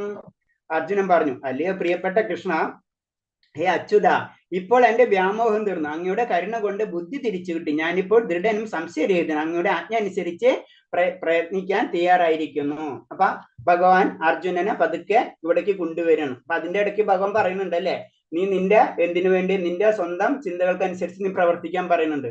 പിന്നെ കാര്യങ്ങൾ ഒന്നും കൂടെ പറഞ്ഞു കൊടുത്തിട്ട് പറയാണ്. അപ്പൊ അർജുനൻ പറയുന്നതാണ്, ഇത്രയും കേട്ടതെന്ന് എനിക്ക് മനസ്സിലായി, ഇനി ഞാൻ അങ്ങയുടെ ആജ്ഞ അനുസരിച്ചിരിക്കാം. കാരണം എന്താണ്, ഭഗവാന്റെ ആജ്ഞ അതാണ് നമ്മുടെ ധർമ്മം, പരോധർമ്മം. അതാണ് പറഞ്ഞത്, ഭഗവാന് ആശ്രയമാണ് നമ്മുടെ ധർമ്മം. കാരണം നമുക്ക് വേണ്ടത് എന്താണ്, നമ്മുടെ ആത്മാവിനെ വേണ്ടത് അല്ലെ. ആത്മാവ് എന്തിനായിട്ട് കണക്ട് ചെയ്തിരിക്കുകയാണ്? ഭഗവാനായിട്ട് കണക്ട് ചെയ്തിരിക്കുകയാണ്. അപ്പൊ ഭഗവാനെ സേവിക്കുന്നതാണ് ഋഷികേശ് എന്ന് പറയുന്നത്. ഭഗവാനെ സേവിക്കുന്നതിലൂടെ നമുക്കും സന്തോഷം കിട്ടും. അപ്പൊ അത് ഭഗവാൻ അർജുനന് മനസ്സിലാവും. അപ്പൊ ഞാൻ ഇനി അങ്ങയുടെ ആജ്ഞ അനുസരിച്ച് പ്രവർത്തിക്കാം. അടുത്ത ശ്ലോകം. സംജയുവാച ഇത്യാഹം വാസുദേവസ്യ പാർത്ഥസ്യ ച മഹാത്മനാ സംഭാവമിമശ്രദ്ധമദ്ഭുതം രോമഹർഷണം. സഞ്ജയൻ പറഞ്ഞു, ഇപ്രകാരം മഹാത്മാക്കളായ കൃഷ്ണാർജുനന്മാർ തമ്മിൽ നടന്ന ഈ സംഭാഷണം ഞാൻ കേട്ടു. അത്ഭുതകരമായ ആ സന്ദേശം എന്നെ കോൾമയിൽ കൊള്ളിക്കുന്നു. അപ്പൊ സഞ്ജയൻ പറയുന്നതാണ്, കാരണം എന്ന് വെച്ച് കഴിഞ്ഞാൽ മഹാത്മാക്കൾ എന്നാൽ അർജുനനും ഭഗവാനും തമ്മിലുള്ള സംസാരം ഞാൻ കേട്ടു. എനിക്ക് ആ കാരണം ഇപ്പോഴാണ് സത്യം എന്താണ് ആത്മാവ്, എന്താണ് പരമാത്മാവ്, എന്താണ് ആത്മസാക്ഷാത്കാരം, എന്താണ് ഭഗവത് ധാമം, ഇങ്ങനത്തുള്ള കാര്യങ്ങള് ആരും കൂടെ കേൾക്കുന്നുണ്ട്, സഞ്ജയനും കൂടെ കേൾക്കുന്നുണ്ട്. അപ്പോഴാണ് ആ സഞ്ജയൻ പറയുന്നത്, എനിക്കത് വളരെ ആശ്ചര്യം അല്ലെങ്കിൽ എന്നെ ഓൾമയിൽ കൊള്ളിക്കുന്നു എന്ന് പറയുന്നത്. അടുത്ത ശ്ലോകം. വ്യാസപ്രസാദച്യുതവാനേർ ഏതദ്ഗുഹ്യമഹം പരം യോഗാസ്തര കൃഷ്ണ സാക്ഷാത്കാര കഥയതാ സ്വയം. യോഗേശ്വരനായ കൃഷ്ണൻ തന്നെ അർജുനൻ പരമരഹസ്യമായി യോഗം ഉപദേശിച്ചിട്ട് വ്യാസദേവന്റെ അനുഗ്രഹത്താൽ എനിക്കും നേരിട്ട് കേൾക്കാൻ കഴിഞ്ഞു. അപ്പൊ നമുക്കറിയാം സഞ്ജയന് ഇതൊക്കെ കേൾക്കണം എങ്ങനെയാണ്? കാരണം എന്ന് വെച്ച് കഴിഞ്ഞാൽ സഞ്ജയന് ഇത് വ്യാസദേവന്റെ അനുഗ്രഹത്താല് ഇത് കേൾക്കാൻ, നേരിട്ട് കാണാനും കേൾക്കാനുള്ള ശക്തി, യുദ്ധമുഖത്തിൽ നടക്കുന്ന കാര്യങ്ങൾ കാണാനും കേൾക്കാനുമുള്ള ശക്തി ആര് കൊടുത്തിട്ടുണ്ട്? ഗുരു കൊടുത്തിട്ടുണ്ട്. അതായത് വ്യാസദേവൻ കൊടുത്തിട്ടുണ്ട്. അതാണ് ഗുരുവിൽ കൂടിയാണ് നമുക്ക് എന്തും ലഭിക്കുള്ളൂ എന്ന് പറഞ്ഞാണ്. ഗുരുവാണ് നമ്മളെ എങ്ങോട്ട് കൂട്ടിക്കൊണ്ടു പോണത്? ഭഗവാനിലേക്ക് നമ്മളെ കൂട്ടിക്കൊണ്ടു പോണത്. അടുത്ത ശ്ലോകം. രാജം സംസ്കൃത സംവാദമിമം അദ്ഭുതം കേശവാർജുന പുണ്യം ഹൃഷ്യാമി ച മുഹുർമുഹ്യാം. കൃഷ്ണാർജുനന്മാരുടെ അത്ഭുതകരമായ ഈ പുണ്യ സംവാദം വീണ്ടും വീണ്ടും ഓർത്തോർത്ത് ഞാൻ അനുനിമിഷം ആനന്ദ പുളിഗതനാകുന്നു രാജാവേ. അപ്പൊ വീണ്ടും സഞ്ജയൻ തന്നെ പറയുന്നതാണ്, കാരണം കൃഷ്ണാർജുനന്മാരുടെ സംസാരം കേൾക്കുമ്പോ കാര്യങ്ങൾ ആദ്യം പറയുന്നത് എന്താണ്? ആദ്യം ഞാൻ കോൾമയെ കൊള്ളിക്കുന്നതാണ് പറയണല്ലേ. ഇപ്പൊ ആനന്ദം, ആ ആനന്ദം ശരിക്കും സഞ്ജയനും കൂടെ അനുഭവിക്കുകയാണ്. ആ സംസാരത്തിൽ നിന്ന് തന്നെ അവര് തമ്മിലുള്ള ഭക്തിപരമായിട്ടുള്ള സംസാരങ്ങൾ കേൾക്കുന്നതിൽ കൂടി തന്നെ ആനന്ദം ലഭിക്കുകയാണ്. അതാണ് ഒരു ഭക്തന്റെ ആ സംസാരങ്ങൾ, ശ്രവണം, ഭഗവാന്റെ കാര്യങ്ങൾ കേൾക്കുമ്പോ തന്നെ നമുക്ക് ആനന്ദം സ്റ്റാർട്ടാവും. അടുത്തത്. തച്ച സംസ്കൃത രൂപമത്യദ്ഭുതം ഹരേ വിസ്മയോ മേ മഹാൻ രാജൻ ഗൃഹ്യാമി ച പുനഃ. അല്ലയോ രാജാവേ, കൃഷ്ണന്റെ അത്ഭുതമായ ആ രൂപം ഓർക്കും തോറും എനിക്ക് വിസ്മയം വർദ്ധിക്കുന്നു, വീണ്ടും വീണ്ടും സന്തോഷമുണ്ടാകുന്നു. അപ്പൊ ഭഗവാന്റെ ആ രൂപത്തെ പറ്റി വീണ്ടും കാരണം എന്ന് വെച്ച് കഴിഞ്ഞാൽ സഞ്ജയൻ എന്താണ് ശരിക്കും ഭഗവാന്റെ വിശ്വരൂപം കാണുന്നുണ്ട്, ചതുർഭുജവും രൂപം കാണുന്നുണ്ട്, ശ്യാമസുന്ദര രൂപം കാണുന്നുണ്ട്. അതാണ് പറഞ്ഞത്. ആ വീണ്ടും വീണ്ടും അപ്പൊ എല്ലാ രൂപങ്ങളും ശരിക്കും സഞ്ജയനും കാണുന്നുണ്ട്. അർജുനൻ മാത്രമല്ല സഞ്ജയനും അത് കാണാനുള്ള ഭാഗ്യം കിട്ടി. ആരെ ത്രൂ? വ്യാസദേവൻ കാരണം കൊണ്ടാണ് സഞ്ജയന് ഭഗവാന്റെ ഈ വിശ്വരൂപമായാലും ചതുർഭുജ രൂപമായാലും അതേപോലെ തന്നെ ശ്യാമസുന്ദര രൂപാനുള്ള കാണാനുള്ള ഭാഗ്യം കിട്ടും. അത് കാരണമാണ് സഞ്ജയൻ പറഞ്ഞ് എനിക്കത് വളരെയധികം സന്തോഷമുണ്ടാക്കുന്നു എന്ന് പറയുന്നത്. 78ാമത്തെ ശ്ലോകം, ലാസ്റ്റ് ശ്ലോകമാണ്. യത്ര യോഗേശ്വര കൃഷ്ണ യത്ര പാർത്ഥോ ധനിദ്ധര തത്ര ശ്രീ വിജയോ ഭൂതി ധ്രുവധീർമധീർമമ. എവിടെ യോഗേശ്വരനായ കൃഷ്ണനുണ്ടോ, എവിടെ വില്ലാളി വീരനായ അർജുനനുണ്ടോ, അവിടെയാണ് ഐശ്വര്യവും വിജയവും അസാധാരണ ശക്തിയും നീതിയും ഉള്ളത്. ഇതാണ് എന്റെ അഭിപ്രായം. അപ്പൊ അത് ഇതാണ് പറയുന്നത്. ശരീരം വേണം നമുക്ക്, അതല്ലെങ്കിൽ നമ്മളെ കർമ്മങ്ങളിൽ നമ്മൾ പെർഫെക്റ്റ് ആയിരിക്കണം. സ്വധർമ്മം മസ്റ്റാണ്, പ്ലസ് ഭഗവാനും വേണം. ഈ രണ്ടും കൂടി എവിടെയുണ്ടോ അവിടെ വിജയം ഉണ്ടായിരിക്കും. അപ്പൊ ഭഗവാനെ മാത്രമല്ല കേന്ദ്രീകരിക്കുന്നത്, അർജുനനെയും കേന്ദ്രീകരിക്കുന്നുണ്ട്. അർജുനനൊരു ഭക്തനാവണം. ഭക്തനായാൽ മാത്രം പോരാ, നമ്മളെ ധർമ്മം എന്താണ്, ആ ധർമ്മത്തിൽ നമ്മ പരിപൂർണതന. അർജുനൻ എന്ന് പറഞ്ഞ വ്യക്തി എന്താണ് ശരിക്കും ധനുരഭ്യാസത്തിൽ എന്താണ്, ധനുർവിദ്യയില് അർജുനനെ വെല്ലാൻ ആരുമില്ല അല്ലേ?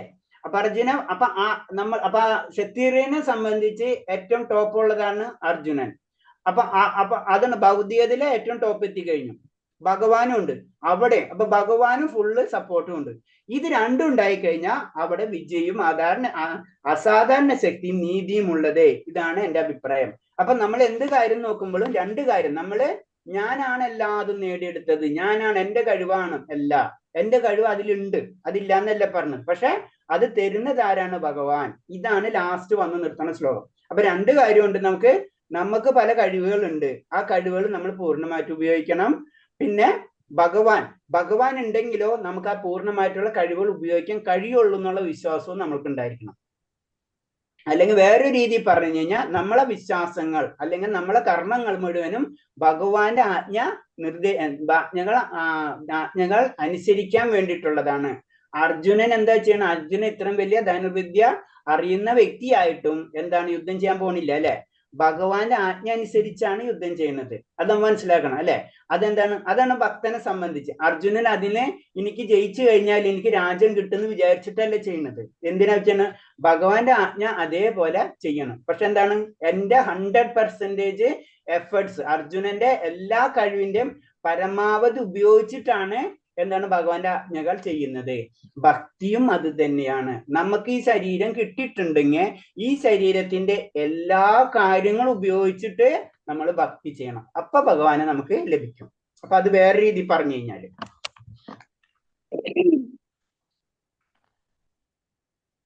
ഇതില് നമ്മൾ ലാസ്റ്റ് പറയുമ്പോ 2-3 പോയിന്റ് ഒന്നുകൂടെ പറയാനുള്ളത്, നമ്മള് ഭഗവത്ഗീത ചർച്ച ചെയ്യണ 5 വിഷയങ്ങളുണ്ട്. നമ്മൾ ഭഗവത്ഗീത കഴിയുന്ന 5 വിഷയങ്ങൾ ഏതൊക്കെയാണ്? ഭഗവാൻ, പരമദിവ്യോത്തം പുരുഷൻ, ഭൗതിക പ്രകൃതി, ജീവാത്മാവ്, ശാശ്വതമായ കാലം, കർമ്മം. ഇത് നമ്മൾ മറക്കരുത്. ഭഗവത്ഗീത നമ്മൾ പഠിച്ചിട്ട് നമ്മൾ മനസ്സിലാക്കിയിട്ട് 5 കാര്യങ്ങളാണ്. ഒരു കാര്യം ശ്രദ്ധിക്കാൻ, ഇതല്ലാണ്ട് ഒന്നുമില്ല. ഇത് നമുക്ക് മനസ്സിലാകണം. ഭഗവാൻ ഉണ്ടാവും, പിന്നെ എന്താണ്, ഭൗതിക പ്രകൃതി ഉണ്ട് നമുക്ക് കാണുന്നത് അല്ലെ, നമ്മളുണ്ട്, ജീവാത്മാവുണ്ട്. 3 കാര്യമായി. അപ്പൊ നമ്മളെ ചുറ്റുപാട്, ഭഗവാൻ, അതായി. പിന്നെന്താണ്? ശാശ്വതമായ കാലം അല്ലെ? കാലം സഞ്ചരിച്ചുകൊണ്ടിരിക്കണം അല്ലേ? കാലം ചലിച്ചുകൊണ്ടിരിക്കണം എല്ലാതും. പിന്നെ കർമ്മം, നമ്മൾ എന്തെങ്കിലും കാര്യങ്ങൾ ചെയ്തുകൊണ്ടിരിക്കും. നമുക്ക് ഡെഡായിട്ട് ഇരിക്കാൻ പറ്റില്ല. അപ്പൊ അങ്ങനെ എന്തെങ്കിലും ചെയ്യും. നമ്മൾ ചെയ്തിട്ടില്ലെങ്കിൽ നമ്മൾ ഇന്ദ്രിയങ്ങൾ ചെയ്തുകൊണ്ടിരിക്കും. നമ്മൾ ചെയ്യുന്നല്ല, ഇങ്ങനെ കണക്റ്റഡ് ആയിരിക്കും. ഈ 5 കാര്യത്തെ പറ്റിയാണ് ശരിക്കും ഭഗവത്ഗീത പറഞ്ഞത്. ഇതല്ലാണ്ട് ഒന്നുമില്ല. അതാണ് പറയുന്നത്.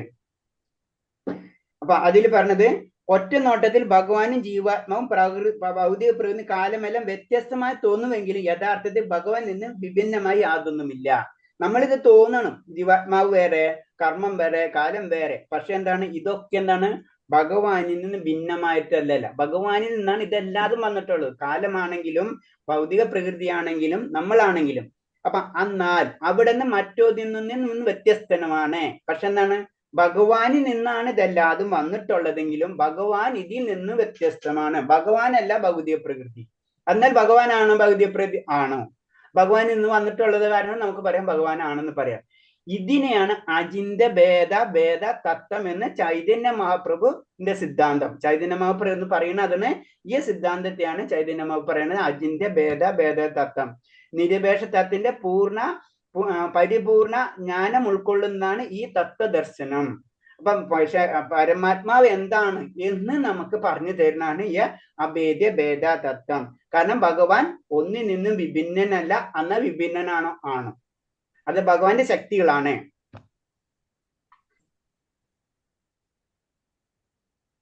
പിന്നെ വേറെ ലാസ്റ്റ് പോയിന്റ് പറഞ്ഞത് നമുക്ക് ഭഗവാൻ സ്വാതന്ത്ര്യം തന്നിട്ടുണ്ട്. ആ സ്വാതന്ത്ര്യം നമ്മൾ എന്താണ് വേണ്ടുവണ്ണം ഉപയോഗിച്ചാൽ ജീവന് കൃഷ്ണന്റെ ആജ്ഞാവർത്തിയായി തീരാം. അങ്ങനെ ആനന്ദ പ്രദാനത്തിന് കഴിവുള്ള സ്വാഭാവികമായ അവസ്ഥയിലേക്ക് എത്തിച്ചേരാം.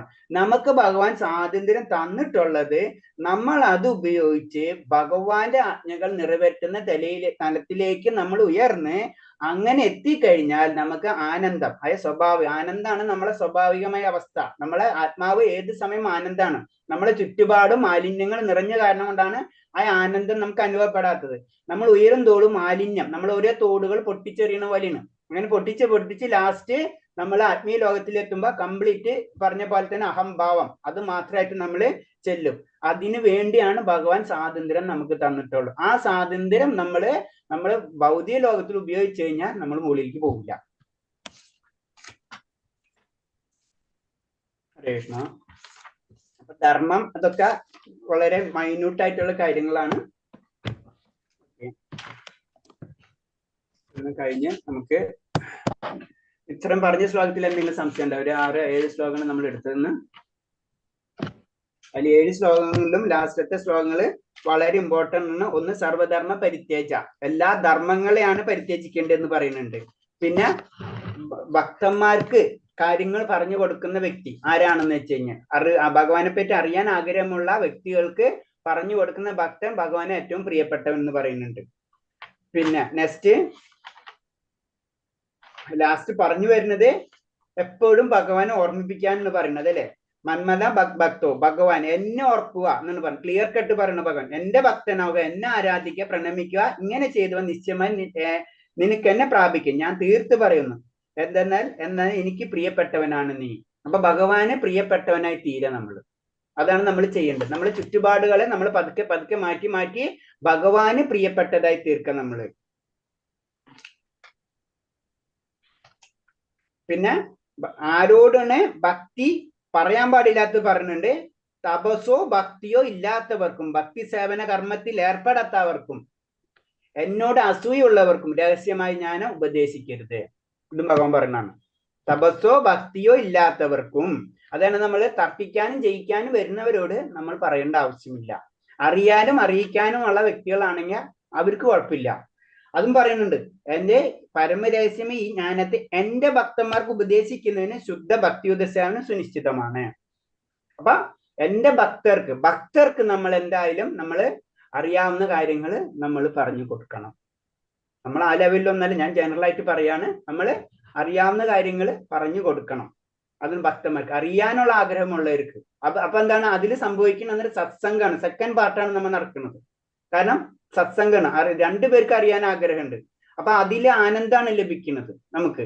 അങ്ങോട്ടും ഇങ്ങോട്ടും ഭഗവാന്റെ കാര്യങ്ങൾ പറയുകയും ചോദിക്കുകയും ചെയ്യുമ്പോ 2 പേർക്കും ആനന്ദം ലഭിക്കും. അത് നമ്മൾ ഫസ്റ്റ് എന്ന് പറഞ്ഞാൽ എല്ലാവർക്കും അറിയാൻ ആഗ്രഹം ഉണ്ടാവും. അതാണ് ഫസ്റ്റ് ശ്രദ്ധ എന്ന് പറഞ്ഞു.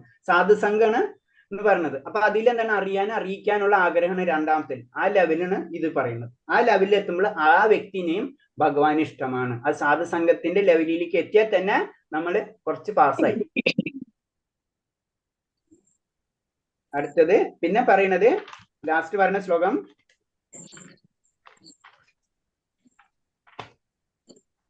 ഇത് മാത്രമേ ഉള്ളൂ.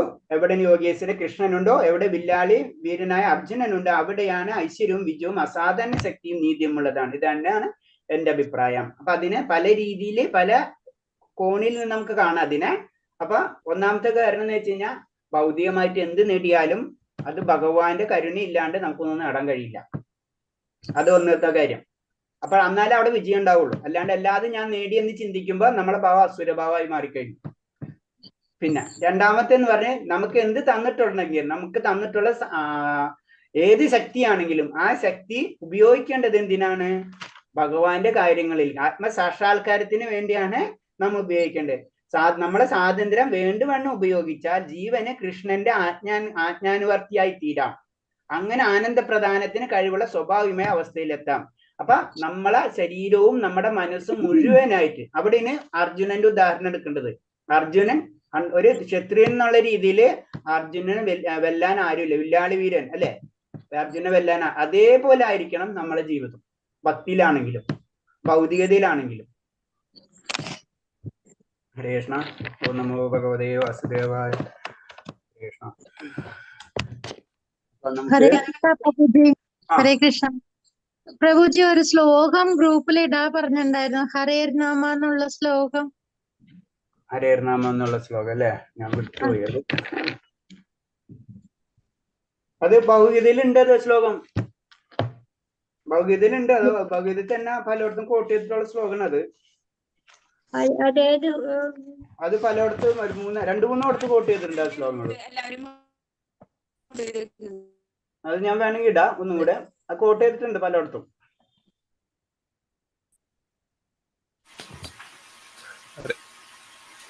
എനിക്ക് ഞാൻ ഇട്ടുതരാം അത് കേട്ടോ. ഞാൻ ഇട്ടുതരാം അത്. ഹരേ കൃഷ്ണ പ്രഭുജി. വേറെ എന്തെങ്കിലും സംശയം ഇത്തരം പറഞ്ഞതില്? ഇതിലല്ല, വേറൊരു സംശയമുണ്ട് പ്രഭുജി. ഹരേ കൃഷ്ണ. നമ്മളിപ്പോ മറ്റുള്ളവർക്ക് വേണ്ടി പ്രാർത്ഥിക്കൂലേ, അപ്പൊ അവര് അതിലെ കാര്യമുണ്ടോ? അപ്പൊ അവര് ഉയരാൻ പറ്റുമോ? പിന്നെ നമ്മൾ ആരെ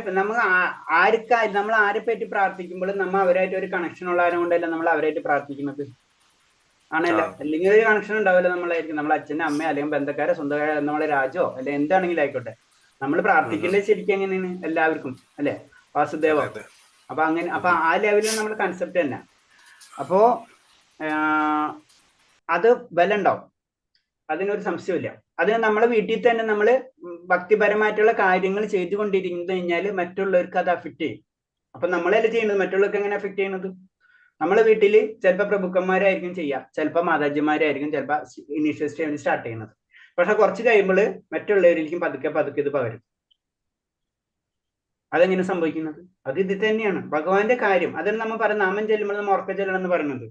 അതെന്താണ്? നമ്മള് അപ്പുറത്തുള്ള ജീവജാലങ്ങൾക്കും അത് എഫക്ട് ചെയ്യുമെന്ന് പറയുന്നത്. അപ്പൊ അതിന്റെ ഫലം എന്തായാലും തീർച്ചയായിട്ടും കിട്ടും, അതിനൊരു സംശയമില്ല. ഭഗവാനെ കണക്ഷൻ, കാരണം നമ്മൾ ഭക്തനാണ്. ഭക്തന്റെ ലെവലിലേക്ക് നമ്മൾ ചിന്തിക്കുമ്പോ ഭക്തന് ഭഗവാനോട് അത്ര ഇഷ്ടമാണ്, ഭഗവാന് ഭക്തനോട് അത്ര ഇഷ്ടമാണ്. മരങ്ങൾക്ക് പോലും വരുമെന്ന് പറഞ്ഞു. മരങ്ങൾക്ക് പോലും ഇത് കിട്ടുന്ന പറഞ്ഞു, പവർ കിട്ടുന്ന പറഞ്ഞു. അവർക്ക് ഈ ജന്മം അവർക്ക് പല ജന്മങ്ങളും കട്ടായി പോരാ അതിലേക്ക് പോയി കഴിഞ്ഞാൽ, അങ്ങനെ കേൾക്കാൻ അവർക്ക് ഭാഗ്യം കിട്ടിക്കഴിഞ്ഞാൽ. അത് കഴിഞ്ഞ മനുഷ്യജന്മം കിട്ടും അവർക്ക്. അതല്ലേ പറഞ്ഞത്, അവരെ ഏത് തന്നെ ആയാലും ആ കറക്കത്തില് ലാസ്റ്റ് വന്ന് മനുഷ്യജന്മത്തിൽ എത്തും. കുറച്ച് ഇങ്ങനെ കേൾക്കുമ്പോൾ മൃഗങ്ങൾക്കും കിട്ടും, കേൾക്കുന്നവർക്കും കിട്ടും. അതാണ് നമ്മൾ നാമം ജപിക്കുമ്പോഴും നമ്മ പറയുന്നത് ഉറക്ക നാമം ജപിക്കണം എന്ന് പറയുന്നത്. നമ്മൾക്ക് ചെയ്യാൻ പറ്റുന്ന അതിന്റെ അർത്ഥം എന്ന് വെച്ച് കഴിഞ്ഞാൽ നമ്മള് പബ്ലിക്കായിട്ട് എന്നല്ല പറഞ്ഞു. ആദ്യം തന്നെ ജപത്തിൽ തന്നെ 3 ലെവല് പറഞ്ഞിട്ടുണ്ട്. മനനം, മനസ്സുകൊണ്ട് ജപിക്കുക, കുറച്ച് ഉച്ചത്തിൽ നമുക്ക് മാത്രം കേൾക്കേണ്ട രീതിയിൽ ജപിക്കുക. മൂന്നാമത്തെ എന്ന് പറഞ്ഞാൽ ചുറ്റുപാടുള്ളവർക്ക് കീർത്തനം എന്നുള്ള രീതി. നമുക്ക് കീർത്തനം എന്ന് പറയുമ്പോ എല്ലാവരും കൂടെ ഒന്നിച്ച് അല്ലെ, സങ്കീർത്തനം, സംഘമായിട്ടുള്ള കീർത്തനം. അപ്പൊ ഒന്നും കൂടെ എഫക്ട് കൂടുന്നതാണ്.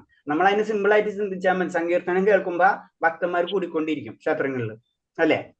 അപ്പൊ അതിന്റെ എഫക്റ്റ് ആ ഭക്തന്മാർക്ക് വരുന്നുണ്ട്. അപ്പൊ നമുക്ക് വരുന്നുണ്ടെങ്കിൽ നമ്മൾ തന്നെ ആത്മാക്കളാണ്. അപ്പോൾ ഓട്ടോമാറ്റിക് അവര് ആത്മാക്കളല്ലേ, അവർക്ക് അതിന്റെ ഫീലിങ്സ് ഉണ്ടാവും. നമ്മൊരു സങ്കീർത്തനം നമുക്ക് കേൾക്കണം വെക്കുക, നമ്മൾ അങ്ങോട്ട് പോവില്ലേ? ഒരു ഭക്തൻ എന്നുള്ള രീതിയിൽ ജനറൽ ആയിട്ട് അങ്ങോട്ട് അട്രാക്ഷൻ വരും അല്ലേ. ഇത് തന്നെയാണ് അവർക്കും വരാം. അവരും തമ്മിൽ വ്യത്യാസമില്ല എന്നുള്ള ചിന്താഗതി നമ്മളേക്ക് വന്നാൽ മതി.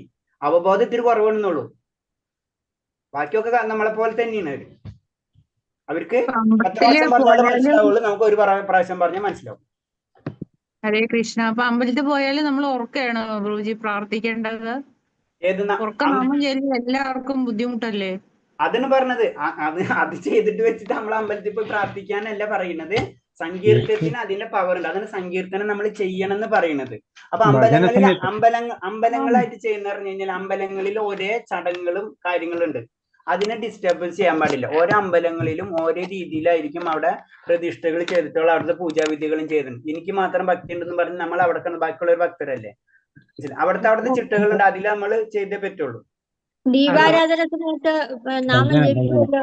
അല്ല, ദീപാരാധനയ്ക്ക് നാമം ജപിക്കണം. പക്ഷെ എന്തായാലും അവിടുത്തെ റൂളുകൾ നമുക്ക് തെറ്റിക്കാൻ പറ്റില്ലല്ലോ. സമയമാണല്ലോ. ഏതാ? അല്ല, ദീപാരാധന സമയത്ത് നാമം ജപിക്കേണ്ട സമയമാണല്ലോ. അന്നേരം എല്ലാരും ജപിക്കും. ദീപാരാധന സമയത്ത് നമ്മള് നാമം ജപിക്കണം. അപ്പൊ പറഞ്ഞെന്ന് വെച്ച് കഴിഞ്ഞാൽ അത് മറ്റുള്ളവർക്ക് അധികം ഡിസ്റ്റർബ് ഇല്ല രീതിയിൽ ജപിച്ചാൽ നല്ലത്. അത് അവിടുത്തെ സിറ്റുവേഷൻ എങ്ങനെ അതിനനുസരിച്ച് നമ്മൾ ചെയ്യണം. അന്നേരം എല്ലാരും കൂടെ ചൊല്ലുന്നേ. അത് പലർക്കും പല രീതിയായിരിക്കും, എല്ലാ രീതിയിലായിരിക്കണം എന്നില്ല. അപ്പൊ അവിടത്തെ ചിലപ്പോ ഭഗവാനെ ഇത് ചെയ്യുന്ന സമയത്ത് ചിലപ്പോ നാമം ജപിക്കേണ്ട സ്ഥലം ഉണ്ടാവും, ചിലപ്പോ നാമം ആ സമയത്ത് സൈലന്റ് ആവേണ്ടിയിരിക്കേണ്ട സമയം ഉണ്ടാവും. അവിടുത്തെ എങ്ങനെയാണ് ചടങ്ങുകൾ അതേപോലെ ആയിരിക്കണം നമ്മൾ പെരുമാറേണ്ടതെന്ന്. നമ്മളോട് നാമം ജപിക്കാൻ പറയും ചിലപ്പോ, അപ്പൊ നമ്മൾ നാമം ജപിക്കണം. ചിലപ്പോ ഉറക്കെ ജപിക്കാൻ പറയും, ചിലപ്പോ സൈലന്റ് ആയിട്ട് ജപിക്കാൻ പറയും. അതന്നെ സങ്കീർത്തനത്തിനുള്ള പവറാ പറഞ്ഞു വന്നത്. 66ാമത്തെ ശ്ലോകം അതല്ലേ പറയുന്നത്? സർവധർമാൻ പരിത്യജ പറയുന്ന ലെവലിൽ നമ്മൾ 9ാമത്തെ ലെവലിൽ എത്തണം. നമ്മൾ പറഞ്ഞില്ല 6 തലങ്ങളിൽ 9ാമത്തെ ലെവലിൽ എത്തുമ്പോഴാണ് പ്രേമഭക്തി എന്ന് പറഞ്ഞില്ലേ? ആ ലെവലിൽ എത്തുമ്പോഴോ നമുക്ക് സർവധർമ്മം പരിത്യജയിൽ നമുക്ക് എത്താൻ പറ്റുള്ളൂ. അല്ലെങ്കിൽ നമ്മൾ ഫസ്റ്റ് സെക്കൻഡ് തേർഡ് ലെവൽ വരെ നമ്മൾ എത്തുള്ളൂ. നമ്മൾ എന്ത് ഫസ്റ്റ് ലെവലാണെന്നാണ് ഭഗവാനെ അറിയാനുള്ള ആഗ്രഹം. പിന്നെ നമ്മൾ അസോസിയേഷന് വേണ്ടി ശ്രമിക്കുക അല്ലെ? നമ്മൾ ഇപ്പൊ തന്നെ നമ്മൾ ക്ലാസ്സുകളൊക്കെ കേൾക്കണമെങ്കിൽ അസോസിയേഷൻ ആണ്, അങ്ങോട്ടും ഇങ്ങോട്ടും സംസാരിക്കുന്നത്. അതിൽ ഭഗവാന്റെ കാര്യങ്ങൾ കേൾക്കുമ്പോൾ നമുക്ക് ആനന്ദം കിട്ടുന്ന കൊണ്ടല്ലേ നമ്മൾ ചോദ്യങ്ങൾ അങ്ങോട്ടും ഇങ്ങോട്ടും ചോദിച്ച് മനസ്സിലാക്കുന്നത് അല്ലേ? അപ്പൊ നമുക്കൊരു സത്സംഗം എന്നുള്ള രീതിയിൽ കിട്ടണം. പിന്നെ മൂന്നാമത്തേതാണ് നമ്മൾ അനുസരിച്ച് ഓരോ കാര്യങ്ങൾ ചെയ്യാൻ തുടങ്ങും അല്ലെ? അറിഞ്ഞും അറിയിച്ചും. അത് മൂന്നാമത്തെ. ഇതുവരെ ഓക്കെ, ഇത് ചെയ്തുകൊണ്ടിരിക്കും നമ്മൾ. അത് എത്ര വരെ ചെയ്യണമെന്ന് വെച്ച് കഴിഞ്ഞാൽ അത് നമുക്ക് പറയാൻ പറ്റില്ല. ചിലപ്പോ ഈ ജന്മത്തിൽ മുഴുവനും കിട്ടും. ഈ 9ാമത്തെ ലെവലിൽ വരും പ്രേമഭക്തി വരെ എത്തും. ആ പ്രേമഭക്തിയിൽ എത്തുന്ന വ്യക്തിനെയാണ് ശരിക്കും ഭക്തൻ എന്ന് പറയാം. അതേവരെ നമ്മൾ ഭക്തി പ്രാക്ടീസ് ചെയ്യുന്നവരാണ്. ഇതിന്റെ അർത്ഥം നമ്മൾ ഒരൊറ്റ കൃഷ്ണനെ മാത്രമേ ആരാധിക്കാവുന്നല്ലേ? ഏത് സർവധർമ്മ പരിത്യാജ അതെ, അർപ്പിക്കുകയോ? സർവധർമ്മം പരിത്യാജ, എല്ലാ ധർമ്മങ്ങളും ഭഗവാന് ശരണം പ്രാപിക്കാനല്ലേ? ഭഗവാന് ശരണം പ്രാപിക്കുക. കർമ്മങ്ങളെല്ലാം പരിത്യാജിച്ച് ഭഗവാനെ ശരണം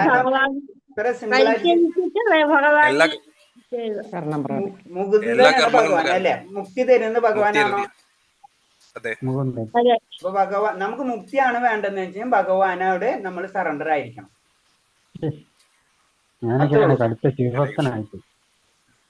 അത്രയുള്ള എന്റെ കാര്യം. അത് ഇതിലേക്ക് വരാനുള്ള ക്വാളിഫിക്കേഷൻ ആയിരുന്നു. ഹരേ കൃഷ്ണ. ശിവഭക്തനായി അങ്ങനെ ഭക്തിയുള്ള പ്രഭുജി പറയുന്നു. ചെറുപ്പം മുതൽ അമ്പലത്തിന്റെ അടുത്ത് ജീവിച്ചുകൊണ്ട് അത് അഡിക്റ്റ് ആയി പോയി.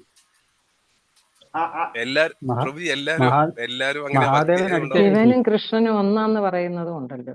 അല്ല, ഞാൻ പറഞ്ഞ അത് കുഴപ്പമില്ല പ്രഭു. നമ്മള് ലാസ്റ്റ് ഈ ജന്മത്തിൽ കിട്ടുന്നില്ല എന്നുള്ള അടുത്ത ജന്മത്തിലേക്ക് നമുക്ക് കിട്ടിക്കോളും. നമ്മൾ അത് ചെയ്യണ്ട. അതല്ല കാര്യം പറയണത്. നമ്മൾ പറയുന്നുണ്ട് നമ്മൾ 9ാമത്തെ 3ാമത്തെ ലെവലിൽ തന്നെ എത്തിക്കഴിഞ്ഞാൽ നമ്മൾ ചിലപ്പോ എത്ര ജന്മങ്ങൾ നമ്മൾ ആ ലെവലിൽ തന്നെ നിൽക്കണം എന്നറിയില്ല.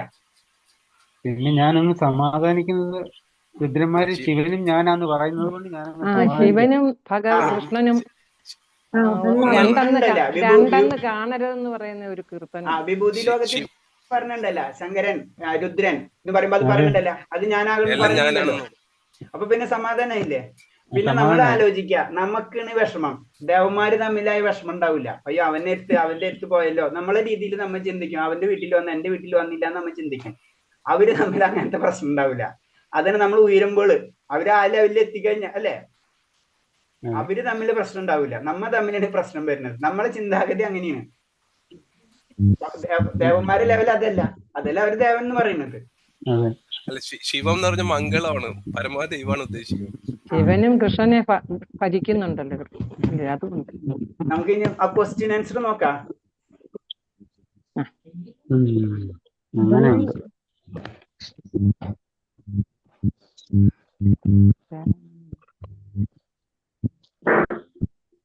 നാളെ കൂടെ എടുക്കേണ്ടി വരും. നാളെ കൂടെ കഴിഞ്ഞിട്ട് നമുക്ക് പിന്നെ ഇത് ചെയ്യാം.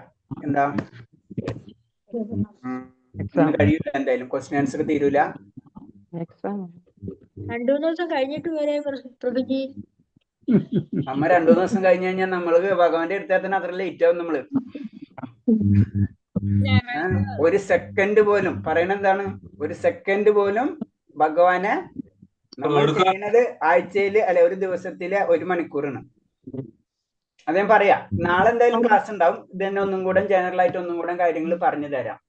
ഇതിൽ കൂടെ നമുക്ക് ഈ ഡൗട്ട് ക്ലിയറൻസ് കുറച്ചും കൂടെ നേരം വെക്കാം. പല കാര്യങ്ങളും ഗീതയിലുള്ള സംശയങ്ങളും പിന്നെ കുറച്ച് കാര്യങ്ങൾ പറയാം. അത് കഴിഞ്ഞ് വേണമെങ്കിൽ ഒരു 2 ദിവസം കഴിഞ്ഞിട്ട് നമുക്ക് അടുത്ത ലെവൽ എന്ന് പറഞ്ഞു കഴിഞ്ഞാൽ ബ്രിഡ്ജിങ് കോഴ്സ് എന്ന് പറഞ്ഞില്ലേ. അപ്പൊ നമ്മൾ 3-ാമത്തേല് പറഞ്ഞില്ലേ ഭജനക്രിയ എന്ന് പറഞ്ഞില്ലേ നമ്മള്, അതിന്റെ കാര്യങ്ങൾ, ആ കാര്യങ്ങളാണ് ബ്രിഡ്ജിങ് കോഴ്സിൽ വരുന്നത്. അത് എത്ര ദിവസാ പ്രഭുജി? അത് ഒരാഴ്ചയോളം ഉണ്ടാവും. ഒരാഴ്ചയില് 3-4 ദിവസം ഉണ്ടാവുള്ളൂ. അത് കഴിഞ്ഞിട്ട് ജ്ഞാനയോഗം ഭയങ്കര പാടാ. ജ്ഞാനയോഗ പാടല്ല മാതാജി. നമ്മൾ അതിലേക്കൊന്നും കടക്കണ്ട. നമ്മളിപ്പോ ഭക്തിയിലേക്ക് കടക്കും. ജ്ഞാനയോഗം പാടെന്ന് പറയാൻ പറ്റില്ല, നമുക്ക് അറിവ് തരുന്ന കാര്യങ്ങളാണ്. അല്ലാതെ ഭക്തിയോഗം എളുപ്പമായിരുന്നു. ഭക്തിയോഗം എളുപ്പമാണ്. അതല്ലേ ഭഗവാനും പറഞ്ഞത്, ഭക്തിയോഗം എളുപ്പം എന്ന് പറഞ്ഞത് അതാണ്. ഇത്രയെല്ലാം പറഞ്ഞു തരുന്നേ ഇഷ്ടമുള്ളത് തീർച്ചാൽ മതി. അതും പറഞ്ഞ ഭഗവാൻ അല്ലേ? അതെ, അതന്നെ പറഞ്ഞത്. എല്ലാരും പറഞ്ഞു തന്നിട്ട് ഭഗവാൻ പറയണത് നിനക്ക് ഇഷ്ടമുള്ളത് ചെയ്തോളാനും പറഞ്ഞിട്ടുണ്ട്. അത്തരം ഫ്രീഡാണ് തരുന്നത്. ഹലോ ഭഗവാൻ, ഞാനിപ്പോ ഇത് ചെയ്തല്ലോ, എനിക്ക് ഇനി അത് ചെയ്തില്ലെങ്കിൽ അത് ചെയ്യണം എന്നൊന്നും ഭഗവാൻ പറയുന്നില്ല. നമ്മളെ ചോയ്സാണ്. അപ്പൊ അത്രയും ഇതാണ് തന്നിട്ടുള്ളത്. അപ്പൊ ഞാൻ പറഞ്ഞതെന്ന് വെച്ച് കഴിഞ്ഞാല് നമുക്ക് ക്വസ്റ്റ്യൻ ആൻസർ ചെയ്യാനുണ്ട് 2 ചാപ്റ്റേഴ്സിന്റെ. പിന്നെ കുറച്ച് വേറെ ജനറൽ ആയിട്ടുള്ള ഒരു ക്വസ്റ്റ്യൻ കാര്യങ്ങളൊന്ന് നടത്താം നാളെ നമുക്ക്. അപ്പൊ നാളെ ക്ലോസ് ചെയ്യാം ഭഗവത. അപ്പൊ ഭഗവതിൽ വേറെ എന്തെങ്കിലും സംശയം ഉണ്ടെങ്കിൽ ചോദിക്കും. അതിന്റെ ഇടയ്ക്ക് ഞാൻ പറഞ്ഞൊരു പോയിന്റ് മറന്നുപോയി. നമ്മള് ഒരു സമയത്ത് നമ്മൾ ജീവജാലങ്ങളെ പറ്റി പറഞ്ഞിരുന്നല്ല, അതൊന്ന് ക്ലിയർ ചെയ്യാൻ അല്ലെ മറന്നു പോയി. 84 ലക്ഷം ജീവജാലങ്ങൾ ഉണ്ടെന്ന് പറഞ്ഞല്ലോ നമ്മള്. അതില് ജലജന്തുക്കള് 9 ലക്ഷം.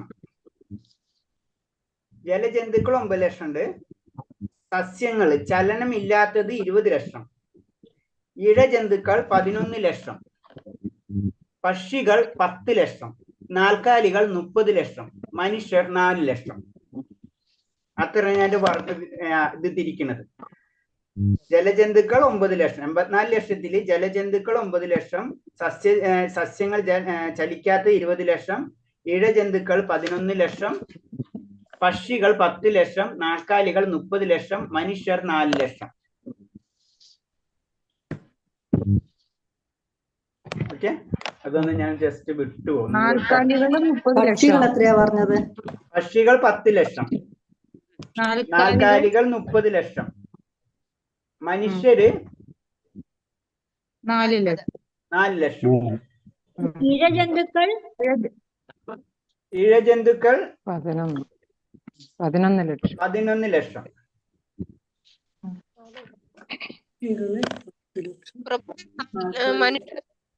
മനുഷ്യര് 4 ലക്ഷം. ഒന്നുകൂടി പറയാം. 84 ലക്ഷം ജീവവർഗങ്ങളില് 9 ലക്ഷം ജലജന്തുക്കള്.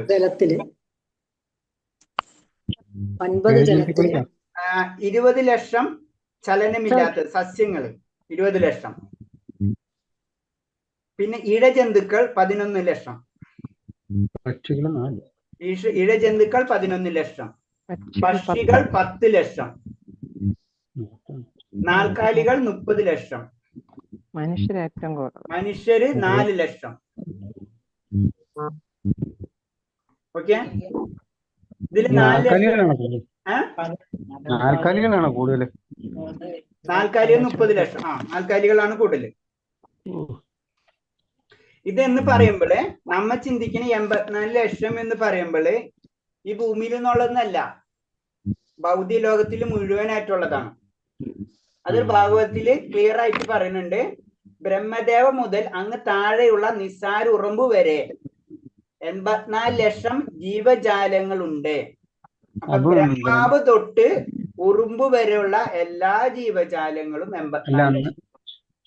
അന്നേരം അത് ദേവന്മാരിൽ പെടുകയല്ലേ? അത് നമ്മൾ അതിൽ ദേവന്മാരും വരും. ആ ദേവന്മാര് വരുന്ന കാരണം കൊണ്ടാണ് അതിലിപ്പോ ദേവന്മാരെന്നുള്ള രീതിയിൽ നമ്മൾ കണ്ടില്ല അല്ലെ. 84 ലക്ഷത്തിൽ ജലജന്തുക്കൾ 9 ലക്ഷം, സസ്യങ്ങൾ ഇഴജന്തുക്കൾ 11 ലക്ഷം, പക്ഷികൾ 10 ലക്ഷം, നാൽക്കാലികൾ 30 ലക്ഷം, മനുഷ്യർ 4 ലക്ഷം. അതാണ് അത് മുഴുവൻ മനുഷ്യരെ ഗണത്തിൽ കൂട്ടിയിട്ടുള്ളതെന്ന് പറയുന്നത്. ഒരു ലെവലിലാണ് ഒന്നിച്ച് പറയണം ദേവന്മാരിലാണ് വരെ. അപ്പൊ മനുഷ്യ അതിന് പറഞ്ഞത് എന്ത് പറഞ്ഞത്? താഴെയുള്ള അത് ബ്രഹ്മദേവ മുതൽ ഉറുമ്പ് വരെയുള്ള 84 ലക്ഷം ജീവവർഗങ്ങളുണ്ട്. അപ്പൊ 84 ലക്ഷം ജീവവർഗങ്ങൾ ഉണ്ടല്ലോ ഉറുമ്പ് തൊട്ട് താഴേക്കുള്ളത്. ബ്രഹ്മദേവൻ തൊട്ട് താഴേക്കുള്ള 84 ലക്ഷം ജീവവർഗങ്ങളായ അതില് ബാക്കിയുള്ള ഡീറ്റെയിൽ തന്നിട്ടുണ്ട്. പക്ഷികൾ എത്രയാണെന്നും നാൽക്കാലികൾ എത്രയാണെന്നും അതേപോലെ തന്നെ ജലജന്തുക്കളൊക്കെ പറഞ്ഞിട്ടുണ്ട്. എന്നാലും ജലജന്തു അല്ലല്ലോ ദേവൻ അല്ല. അപ്പൊ എന്താ വരുന്നത്? പിന്നെ ബാക്കി നിൽക്കണ എന്താണ്? മനുഷ്യൻ മാത്രമേ ഉള്ളൂ അല്ലെ.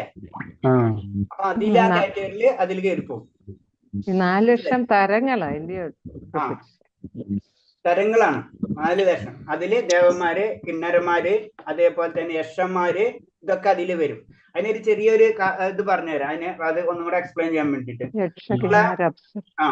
ശരിക്കും പറഞ്ഞ മനുഷ്യൻ എന്ന് പറയുമ്പോ മനുവിൽ നിന്നാണ് വരുന്നത് അല്ലെ. മനുഷ്യൻ എന്ന് പറയുമ്പോൾ മനുവിൽ നിന്നാണ് വരുന്നത്. മനുഷ്യപിതാവ് എന്ന് പറഞ്ഞ മനുവാണ് അല്ലെ. അപ്പൊ ആദ്യം സ്വയംഭൂ മനുവാ അല്ലെ. ആദ്യത്തെ മന്വന്തരം സ്വയംഭൂ മനു. അപ്പൊ സ്വയംഭൂ മനുവിന്റെ മകളാണ് പ്രസീതാണെന്ന് എന്റെ ഓർമ്മ. ഞാനത് നോട്ട് ചെയ്ത് സ്വയംഭൂ മനുവിന്റെ പുത്രിയാണോ പുത്രനാണോ? മക്കള് 9 പേരെ മറ്റുണ്ട്. അതിലൊന്നാണ് പ്രസീത. ഈ പ്രസീതനെയാണ് വിവാഹം ചെയ്തിട്ടുള്ളത് ദർശൻ. മനസ്സിലായി? ദർശന്റെ മകളാണ് ദാക്ഷണി. അതാരുടെ ഭാര്യ? ശിവന്റെ ഭാര്യ. മനസ്സിലായി? അപ്പൊ ഇതൊക്കെ ഇന്റർലിങ്ക് ആണ്. നമ്മൾ അത്രയും ഡീപ്പായിട്ട് പോണ്ട. അപ്പൊ 4 ലക്ഷത്തിൽ തന്നെ അത് കാണാൻ പറ്റും നമുക്ക്. അപ്പൊ ചെറിയ ചെറിയ വേരിയേഷൻസ് ഒക്കെ അതിൽ ഉണ്ടാവും. അപ്പൊ ജനറൽ ആയിട്ട് വരുമ്പോ ഇത് ഒന്നിച്ച് പറയുന്നതാണ് മാത്രം. അപ്പൊ ദേവന്മാരും അങ്ങനത്തെ കണക്ഷൻസ് ഉണ്ട്. അപ്പൊ ദേവന്മാരും ഏത് മനുഷ്യഗണത്തിൽ കയറി വരും.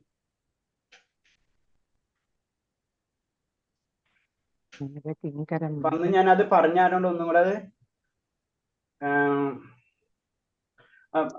ഞാനത് പറയാം. അതായത് സ്വയംഭൂ മനു ഞാനൊന്ന് പറഞ്ഞോട്ടെ. സ്വയംഭൂ മനുവിന്റെ മകളാണ് പ്രസൂതി. ഓക്കെ, പ്രസൂതി. പിന്നെ അദ്ദേഹത്തിന്റെ ഭാര്യ ശതരൂപ പുത്രിമാരാണ് പ്രസൂതിയാണ് ദക്ഷ പ്രജാപതി വിവാഹം ചെയ്തിട്ടുള്ളത്. പ്രസൂതി അതായത് സ്വയംഭൂ മനു. അപ്പൊ മനുഷ്യവർഗങ്ങൾ അവിടെ നിന്നല്ലേ സ്റ്റാർട്ട് ആവുന്നത്. ക്ലിയർ ആയില്ലേ? അപ്പൊ അതിലത്തെ പ്രസൂതിയാണ് അതെ സ്വയംഭൂ മനുവിന്റെ മകള്. ആ മകളെയാണ് ആര് വിവാഹം ചെയ്തിട്ടുള്ളത്? ദക്ഷ പ്രജാപതി അല്ലെ. അപ്പൊ പ്രസൂതിയുടെ ദക്ഷ പ്രജാപതിയുടെ മകൾ ആരാണ്? സതീദേവി അല്ലെങ്കിൽ ദാക്ഷായണി. മനസ്സിലായ? ആരെയാണ് വിവാഹം ചെയ്തിട്ടുള്ളത്? ശിവന്. അപ്പൊ ആ ലിങ്ക് ഒന്ന് മനസ്സിലാക്കാൻ വേണ്ടി ഞാനത് പറഞ്ഞു മനസ്സിലായി. അപ്പൊ നമുക്കിത് ഇത്തിരി കോംപ്ലിക്കേറ്റഡ് ആണ് ഈ സബ്ജക്ട്. പക്ഷെ നമ്മ ഈ 4 തന്നെയാണ് അതെല്ലാതും വരുന്നത്. ഭഗവാൻ ശിവൻ എൻ്റെ ഡിഫറെന്റ് ആണ്. കാരണം ഭഗവാന് ശിവൻ എന്ന് പറയുമ്പോൾ എന്തായിട്ട് വരുന്നത്? അത് ആത്മീയ ലോകമായിട്ട് കണക്ഷൻ ഉണ്ട് പരമശിവന്. ബാക്കി എല്ലാതും ഭൗതിക ലോകത്തിൽ വരുന്നതാണ്. മനസ്സിലായില്ലേ? ബാക്കി എല്ലാതും ഭൗതിക ലോകമായിട്ട് കണക്റ്റഡ് ഉണ്ട്. പക്ഷെ പരമശിവൻ മാത്രം ആത്മീയമാണ്, ഭൗതികത്തിന്റെ ഇന്റർലിങ്ക് ആണ്. അല്ലെങ്കിൽ ആത്മീയമാണ് ഭൗതികമാണ് അങ്ങനത്തെ ഒരു ലെവലിലാണ്. അത് ഞാൻ ഒരു പ്രാവശ്യം നിങ്ങൾക്ക് ഇത് കാണിച്ചു തരാം. ശിവനും ശങ്കരനും വേറെയല്ലേ? അത് നമ്മൾ 11 രുദ്രന്മാര് പറയുന്നില്ലേ, അതിൽ വരുന്നതാണ് അത്. അപ്പൊ ഞാൻ അതിൽ ഞാൻ രുദ്രൻ എന്ന് പറയുന്നില്ലേ ഭഗവാൻ. അതിൽ തന്നെ ഏറ്റവും ഇമ്പോർട്ടൻസ് രുദ്രനാണ്. പിന്നെ അതിൽ തന്നെ സദാശിവൻ, അങ്ങനെ സാംബശിവൻ, അവർക്ക് തന്നെ പല പല ലോകങ്ങളുണ്ട്. അപ്പൊ അവരെ ലോകങ്ങൾ ചിലത് ആത്മീയതയിലായിരിക്കും, ചിലവ് ഭൗതികതയിലായിരിക്കും. അതുണ്ട്. അത് ഞാൻ അതിന്റെ ഒരു ചാർട്ട് ഉണ്ട്, അത് ഞാൻ ഒരു ദിവസം കാണിച്ചു തരാം. അടുത്ത ലെവലിൽ, ഈ ലെവലിൽ കാണിക്കില്ല. 4 പ്രാവശ്യം 4 ജപം ഇല്ലാത്തവർക്ക് ഇതൊന്നും കാണിച്ചു തരില്ല.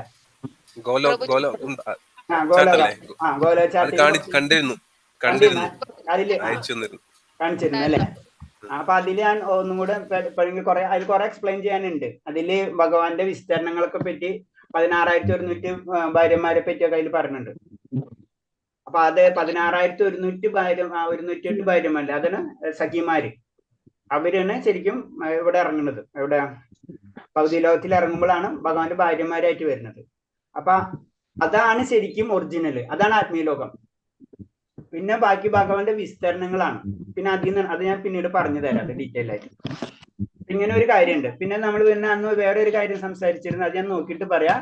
അതൊരു ക്ലാരിറ്റി കിട്ടാനുണ്ട്. നമ്മളന്ന് വാസുകിയും അനന്തനും നമ്മളൊരു സംശയം വന്നിരുന്നില്ല. അത് ഞാൻ നമ്മളെ ഗീതയില് ഭഗവത്ഗീതയില് അതിന്റെ എക്സ്പ്ലനേഷൻ കൊടുത്തിട്ട് രണ്ടും ഒന്നാണെന്നുള്ള ഒരു സംശയത്തിൽ നിൽക്കുന്നുണ്ട്. അത് ചോദിച്ചിട്ട് ഞാൻ എപ്പോഴെങ്കിലും നിങ്ങൾക്ക് പറഞ്ഞുതരാം. അപ്പൊ ഇത് ഞാനൊന്ന് ക്ലിയർ ചെയ്താണ്. നമ്മളെ മനുഷ്യവർഗം എന്ന് പറയുമ്പോ ദേവന്മാരും അതിൽ ഇൻക്ലൂഡഡ് ആണ്. നമ്മളിപ്പോ ഭഗവത്ഗീത പറഞ്ഞിട്ടുള്ളതാണ്. അതിന്റെ ഒരു ഇതിൽ ഭഗവത്ഗീത നോക്കി പറഞ്ഞാണേ. ശരി, അപ്പൊ വേറെ എന്തെങ്കിലും സംശയം ഉണ്ടോ? അപ്പൊ നമുക്ക് നാളെ ക്വസ്റ്റ്യൻ ആൻസറും ചെയ്യാം. ബാക്കിയുള്ള ചെറിയ ഡൗട്ട്സുകളും കാര്യങ്ങളും ക്ലിയർ ചെയ്യാം. അത് കഴിഞ്ഞിട്ട് ഒരു ദിവസം ബ്രേക്ക് അല്ലെങ്കിൽ 2 ദിവസം ബ്രേക്ക്, പിന്നെ നമ്മൾ 3rd ലെവൽ സ്റ്റാർട്ട് ആവും. ഇത്രയും പറഞ്ഞില്ല, എന്തെങ്കിലും സംശയം ഉണ്ടോ? ഓക്കെ, ശരി. ശ്ലോകം ഇപ്പൊ തന്നെ ഇടാം. ഓക്കെ, ഇപ്പൊ തന്നെ ഇടാം. ഓക്കെ, ശരി Mataji, thank you Mataji. Okay, ഹരേഷ്. പഞ്ചകൽപരൂപേച്ച കൃപാസിന്ധ്യാവച്ച പതിനാം പാവനേഭ്യ വൈഷ്ണവേഭ്യ നമാനന്ദകോടി വൈഷ്ണവഭക്തർക്ക് ഗുരുദേവിക്ക് ഗുരുദേവിക്ക് ഹരേഷ്. എല്ലാവർക്കും പ്രണാമം. എല്ലാവർക്കും ഹരേ കൃഷ്ണ. ഹരേഷ്. എല്ലാവർക്കും പ്രണാമം.